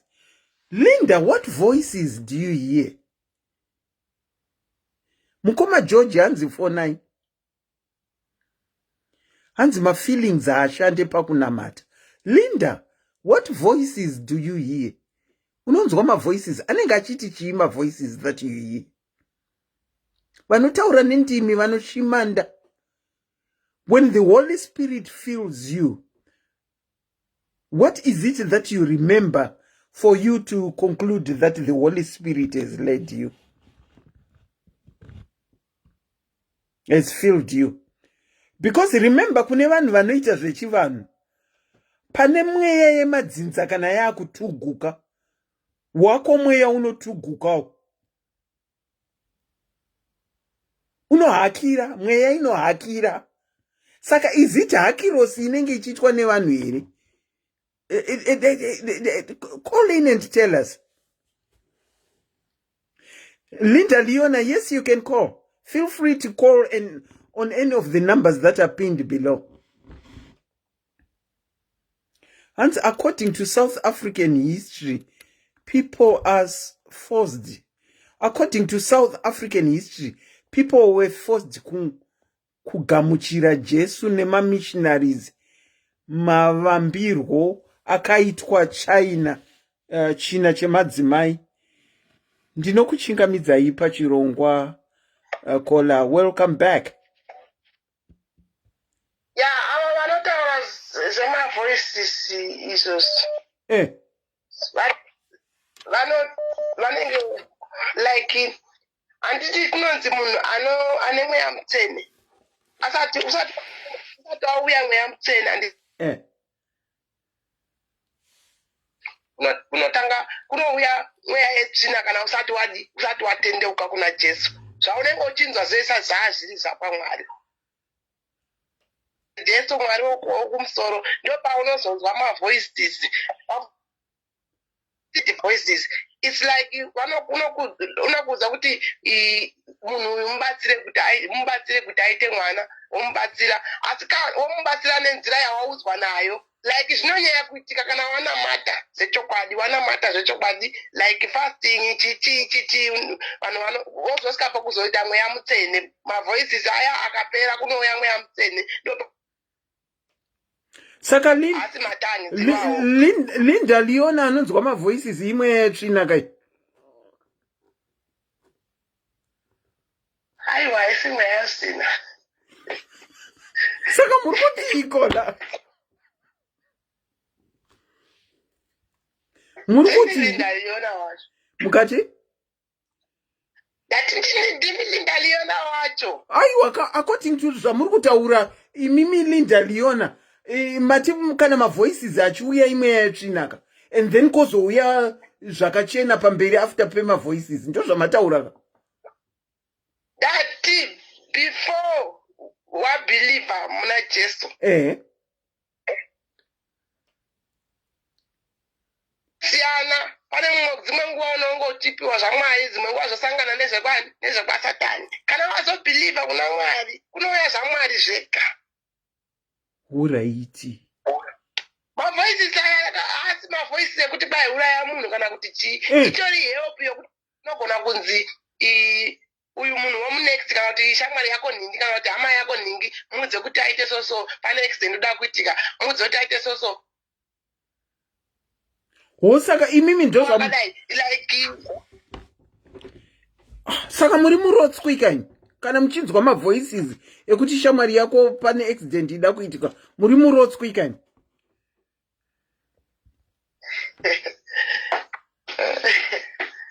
ndofunga ando zvandakufungirwa kuti muri murotswi kola. Inini ndaipopinda Masowe andiserina ndichipinda Masowe ndaiona zvinhu zvakashata zvega. Hakuna chakanaka chandaimbosangana nacho. Chakanaka chandaingosangana nacho dzaitova hope dzokundiudza kuti kana kuti asi vanhu vaya ndakazokwete kuti kwai ndinoshoora kana ndingotaura wako ndine knowledge yangu. Ndakazoziva kuti vanhu vaya vari connected nezvemashavishavi apa zvisi zvaMwari chaichai. Kana ukasiya Masowe ukaenda kuchechi unotaridzwa zvakanaka. Koko ndaiona zvakashata chandakagara pachechi ndaigona kungoona zvinhu zvakashata zvekaseka. Hapana chakanaka chandaimboona. Chakanaka chandaingoita ndaitoita zvokunzwa kuri kurota ndobva ndorozvirotera kana kurotera munhu. But masikati ndaiona zvinhu zvakashata maiwe. Dadi chiri shavi raishanda panguva iyoyo. Kana ukatevera Mwari shavi riya uwane simba rinotsikirira. Saka muri kuti kuMasowe hakuna Mwari here? Mutene waMwari ndoo. Aiwa, Mwari ariko but handisi kuziva kuti ndingaexplaina. Aiwa, ndiri kubvunza zvamuri kutaura imimi kola. Ndiri kubvunza zvamuri kutaura. Aiwa, ini musamazira anoita vanhu vanoshandisa zvinhu zvemujuzi manzi mbiya chichi zvinhu zveching'anga zvinhu izvozvozvo. Alright, ipapo munenge muri kureva zvokwadi. Ndaigumira kurota zvakanaka ndichirota ndichiudzwa kuti tasoso but kuchechi kwandakuenda kweziyoni izvezvizvi zvinhu zvandakuita mavoisi andakunzwa mavoisi amaakunzwa okay. Pandaiva kuMasowe semadzidziso andakazoita zvichinzi uku kwaishata mweya wokuuka asati wasvika waMwari. Saka izvezvizvi mavoisi ndakunzwa zvinhu zvakanaka ndakuudzwa zvinhu zvakanaka kana kuti udza mukoma wako udza sisi wako kana udza mai wako kana kuti udza zvinhu zvaMwari hazvisisiri zvekuuka. Okay. Aiwa, ndinenge ndadzwisisa kutsvaka kudifferentiata. CJ Jones, anti muri kuti chiine kuMasowe kudii? Arikuti ari kumasowe aingoona zvakashata zvogo. Aingoona aingonzwa mavoices ezvinhu zvakashata zvega nekuti vanhu variko vane tunhu twaungonongobata nekushandisa tusakarurama so kuti zvinhu zvingofamba. Asi ari kwaari uko akunzwa mavoice anomulidha muzvinhu zvakatonaka, zvinobatika zvakanaka, saka different. Saka anga ringotraya kudifferentiate the two. Linda Leona, thank you so much. And it's not kuti ndiri kushora, handisi kushora swati. Aiwa, hamusi kushora. Muri kutaura chokwadi chenyu chamakaona. Zvakasiyana nekuti ndaimboziva but mazira ndakuti adarika. Ndaapa stage yakati nakei. Ndaenda kunganga ndomushorere. Aiwa. Experience yenyu zvamaiziva muri kwamaive zvasiyana nezvamava kuziva makwamuri. Ndizvo chete zvamuri kutraya kutaura. Kune vaona hao ndavaofenda ngasori yenyu ndakumbira ruregerero handisi kushora asi kuti inini according to me nenzira yandakurarama nayo ndaona sokuti zvizi ndaapana Mwari nemastages anofamba nesoma ndimi hangu nandina ndimi. Aiwa. Tinongorwa mavoice and mavoice ndiye kubatsira munhu. Linda, hapana kushora kwawaita. Wataura chokwadi chako sezvawaka experience, saka hapana chawashora. Don't be apologetic ako, you are okay. Wataura maonero awaita nechokwadi chawakaona. Zvekutoti munhu kuri kuti ndikapfugama ndikatonamata same problem yemunhu tikanamata tichipedza kunamata ndine zvanechinzi muudze kuti aite soso according to problem yakewo asi zvinhu izvozvo zvasazamboita kwandiri zvazitiki. Okay, ndosaka ndati muri murotswimi. Tinotenda kana madaro ndotonzwa nemi kuti ndiri murotswi. Ndinorangarira ndiri pamasowe nechipekuona hwamburwa ndikatofugama ndikahwamburwa zvichibva kumadokero. Makaona mupurwa? Hwamburwa ndakamboona zvaitochisa chero zvinhu zvandaingochisa ndaitodya kuti taura sezi wengu watoona hwamburwa vofanirwa kugumira pane vanhu ndaitoshava kuti inini zvinhu zvanongoona zvakashata handinongorota chinhu chakanaka muri kuri pakurota ati ndakagara zvinhu zvandaiona zvaichisa ndaitotya. Asikana. Aiwa, tinotenda kuti different nekusvondo kwenyu kwamaakuenda ukokola. I sincerely wish you all the best. Mazvita henyu. Vati vakunamata kuZioni. Okay, Linda, thank you. Vati vakunamata kuZioni inopfekwa kunyangwe nevarume hembe mageme. Ndikati magemenzi hembe dzakakura dzekuti vakazeya vanenge vachizeya ndokwava kunamata ikoko. Thank you. Good night. Good night. Bye. Ndinokuchingamidzai pachirongwa compliments of the new season. Makadini? Tiripo makadiwa. Tiripo baba, kwakadii kwamuriyo? Kutonhora chete ndikoko. Kutonhora nekupisa tinokuda kwese. Speaking in tongues. Yeah. Ndo chirongwa chedu chatinacho. Munochionawo sei baba? Kuona kwangu, and I will be as brief as I can. Okay. Open to any questions if need be. But I actually can confirm and also ndotsigirawo baba the last caller baba pedza kutaura kuti there is a difference between tongues when you talk about tongues. Okay. And there is the angelic tongues and there is also the tongues of men. Yes. And it's very in depth because yabatwa yoyo. Ini ndainzwawo pavaibata ipapo ndapanzwa ndikatodzidza fani. Asi inini chandinenge ndichida kuwedzera ndekupamidza ndokudai so kutsigira I would say chokuti kana totaura nezvematongues, we have to be very careful. Okay. Because the world we live in, pane inonzi positive and negative. And because I am, that means I am not. It's a philosophical mindset, Yakuti. Because you are real, there is that negative side that possibly you are not there. If you are here, you are not there. And if you are there, you are not here. And this is when I say that, pana mwari, Satan, kana liva zvamwari, tofanwa kuona kuti totsigira kuti chinhu zvisawo kuti kwa Satan kunoite. Tinoda kuzonzwisisa kuti kupatsanura, because we could put everything in one basket without understanding kuti where the difference is ipapo. Okay. Kuna mwari pane vanhu vanotaura nendimi. Kuna Satan anotoredzera zvinoita kuna mwari ozviita zvake ochinja. Ndiko kudona kwakaita Adam naEve, nokuti akachinja zvinhu zvaita sei zvataurwa naMwari achizviita zvake.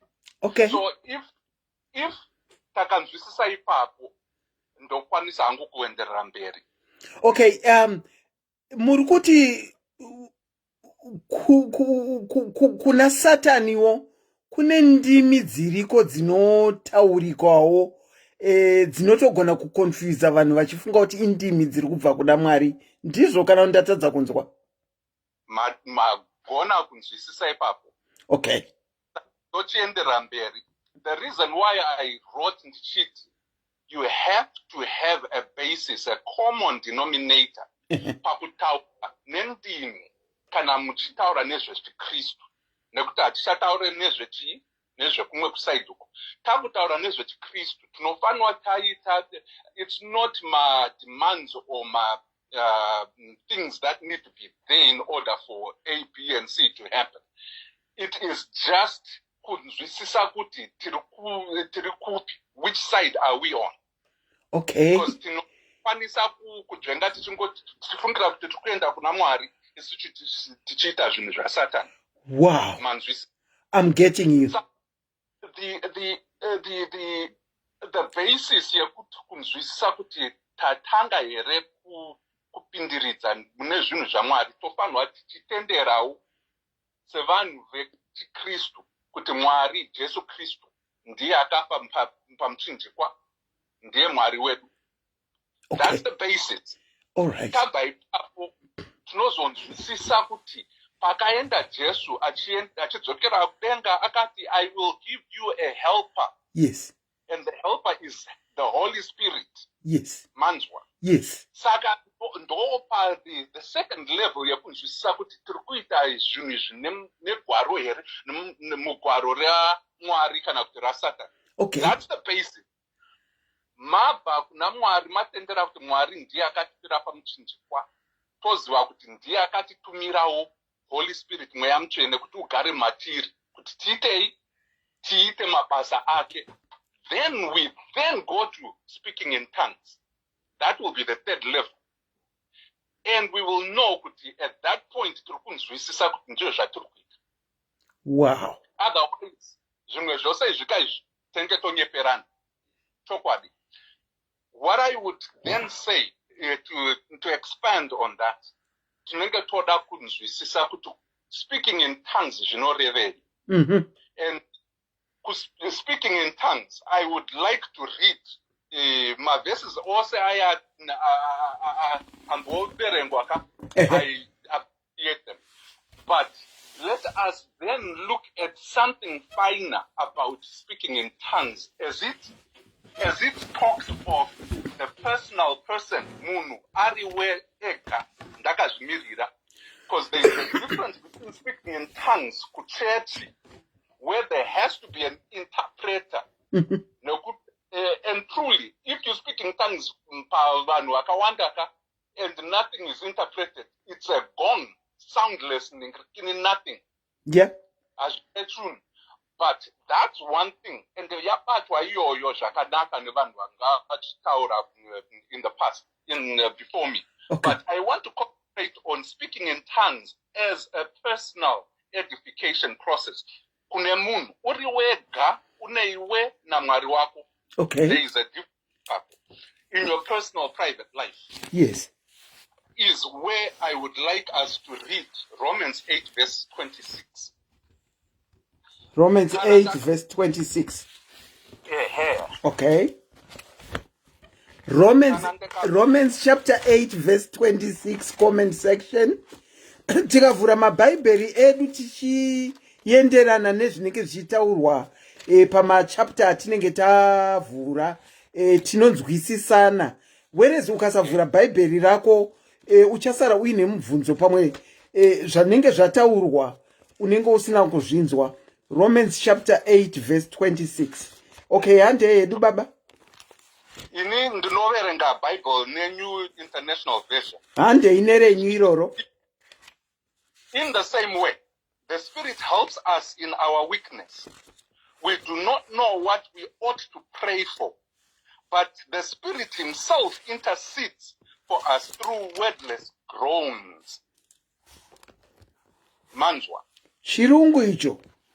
Chirungu icho, which basically means, in other words, those wordless groans. Vamwanoti vamwachiti haraka shandara pata vachita zvanoita. Those are wordless in terms of they are not tongues that are communicable in terms of deciphering kuti zviri kurevei kana munhu achinzwa.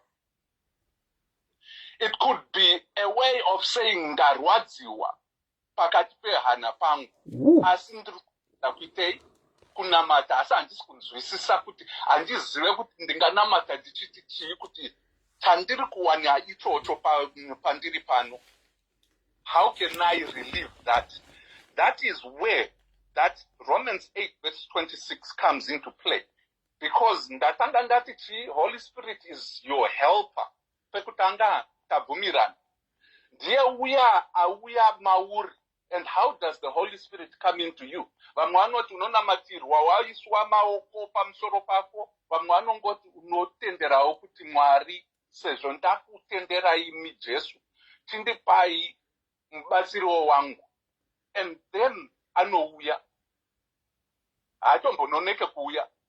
And it's not hapana maritual anoitwa ipapo. Nekuti Mwari sezva ari anoda vanhu vake. He won't put you in kuti mujambe mahoops just to get the Holy Spirit. Ngatinzwisisane ipapo. So there are others that will believe kuti aiwa ndakaenda kuna pastor akandisa pamaoko ake ndinokwanisa kuitei kuwana Holy Spirit. Zviripo handipisani kunonzwita say I don't disagree with that. Okay. There are others that don't have mapasta ekuenda ikoko asi onamata oga achitendera kuti Mwari ndiye mutungamiri naMwari wake zvobuda zvakangodaro. No difference. Now, let me just clarify two things zvandinonzwisisa hangu inini. Okay. One, we understand that we are body, we are body, spirit and soul. Yes. Zvandinofunga inini nemafungiro angu, in my understanding, is different from how the spirit thinks and interacts naMwari. They are two different. Inini pandinenge ndotanga kutaura nematongues, handisini George ari kutaura. Ispirit yangu mukati munhu ini ndinonzi George spirit. Yes. Inongotanga kutaura naMwari. Zvandisingaseini nepfungwa dzangu. Handisi kutaura zvekuchechi, muchitaura kumachechi pamberi pevanhu vakazara muchiti ndiri kutaura nematongues. No, I'm speaking in terms of you and your personal life in your private.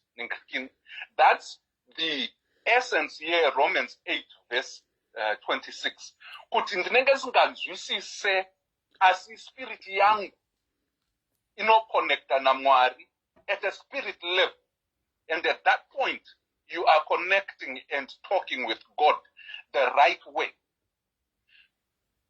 Vamwe vanoda zvekutaura nekuti tinoziva vamwe vanogona kunamata nemazwi atinonzwisisa isusu in our mind.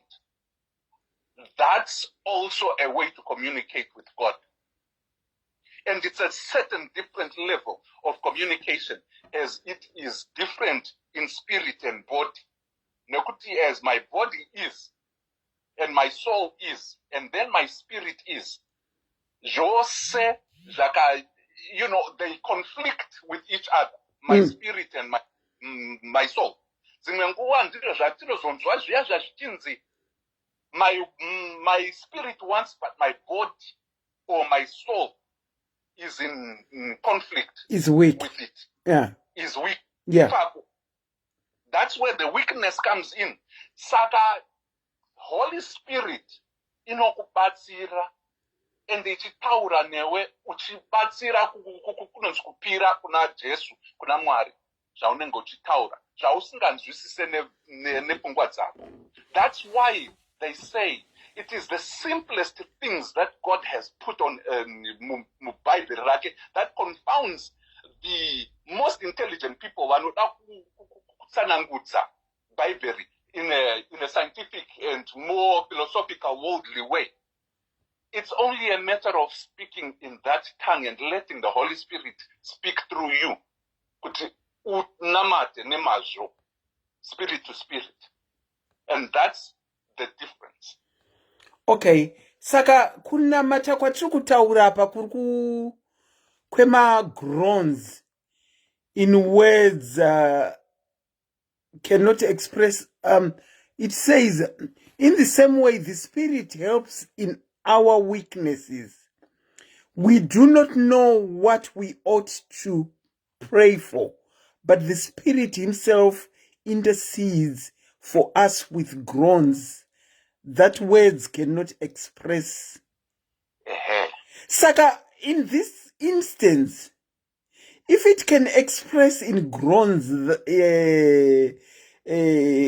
ma words atisingakwanise kuexpressa, is this interpretable? No, it is not interpretable to the human mind. It is not. Okay. That's why I actually purposely separated interpretation of tongues kuchechi, and this is on a personal level, which we kanataka zvisanganisa zvose, it won't make sense, but we have to intelligently separate the two, because there is interpretation of the body of the church, which edifies the church. Yes. Because of the edification of the human being as an individual. Ndiyo iri kutaurwa pa Romans 8 verse 26 iyoyi. And as you know, to speak in tongues in such a way that as your spirit speaks to God, and let me tell you the one thing that is also different in speaking in tongues as a person, Uriweka, you are not controlled by your tongue speaking.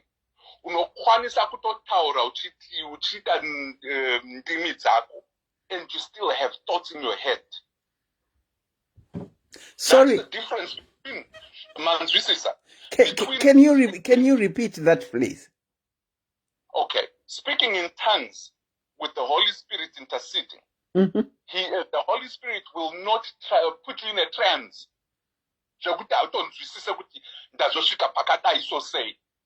That's the difference between the non-Holy Spirit in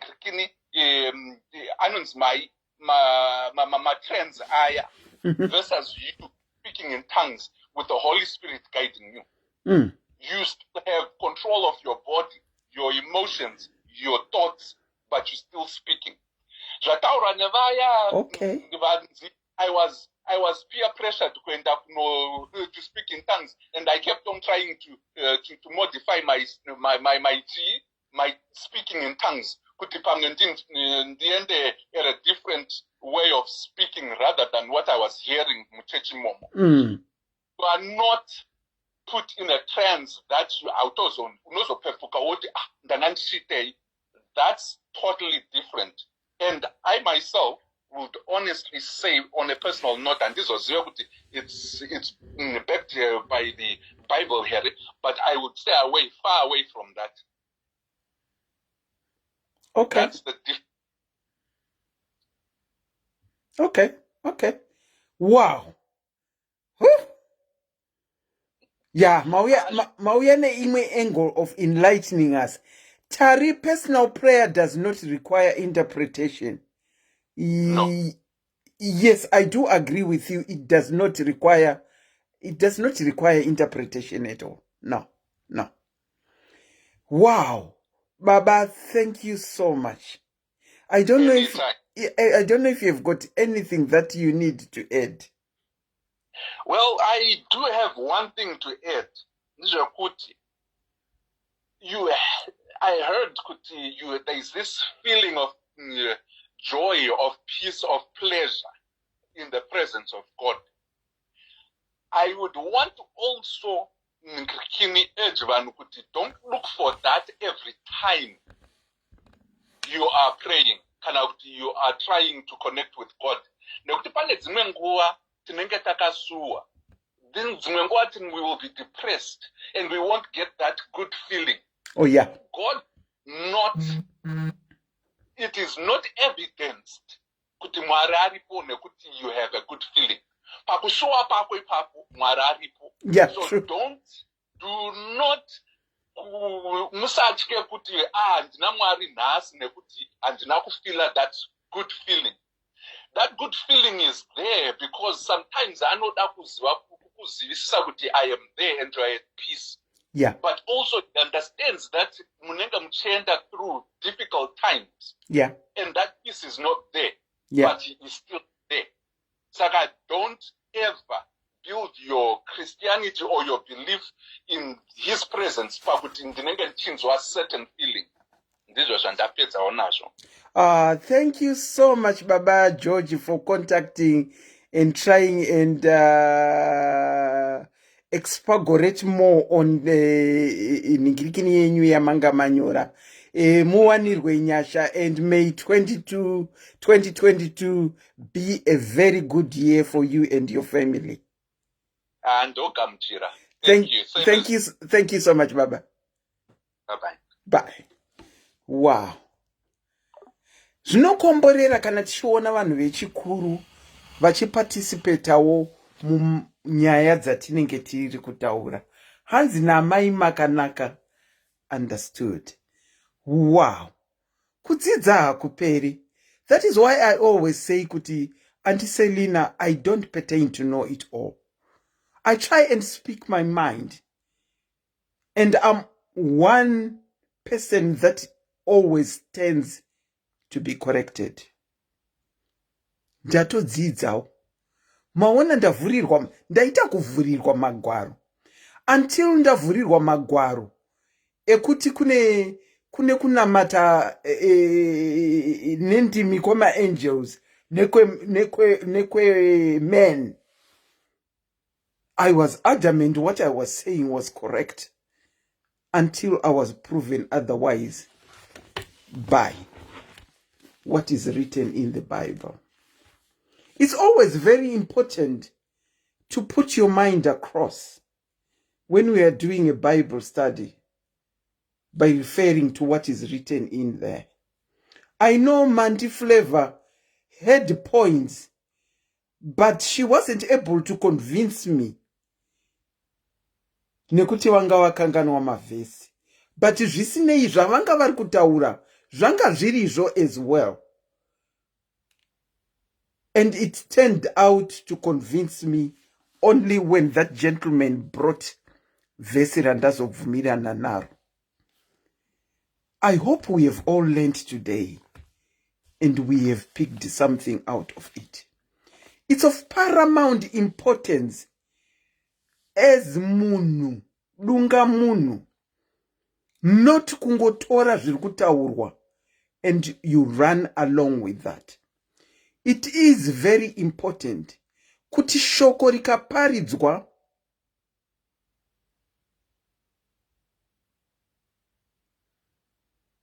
Hanzina Sonia, Sisi Selina, is it good that you question everything? Is it good that I question everything? If I've got a question, certainly I'll question.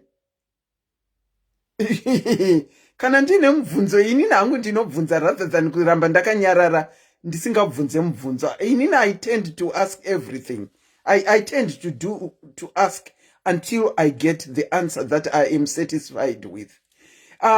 Ndanga ndiri kuti inini zvakanaka kuti kana wadzidziswa kumasvondo, just like kana kuchikoro, unodzokerawo kumba wonorava nekunyatsonzwisisa kuti zvandanga ndichidzidziswa ndizvo here.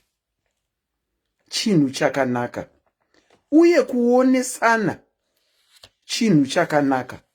Ndatodzidzawo ndikatobvumawo zvandaona nokunge ndarakidzwa magwaro. Haiwa, ndinodavira kuti this is our last episode of Speaking in Tongues. Until next time when we bring in another Bible study, let me say this before I go away. Kana paine matopics amuruda kuti tidzidzisane, tionesane, please always feel free to jot to me kuti ngatimboitai yakadai o. Nekuti chidaiwe une more information vamwe yatisingazivi, tinodzidzisika that way. Let me take this opportunity to say that 2022 tapinda. May the God that we believe in bless you in abundance. May you be given the desires of your hearts in 2022. And may you strive to be a better person than you were in 2021. The name is Auntie Selina. I was your host and presenter tonight. And until next week when we have another topic on a Sunday about the same time, it's a very good evening from me, and have a very good and blessed week. Good night.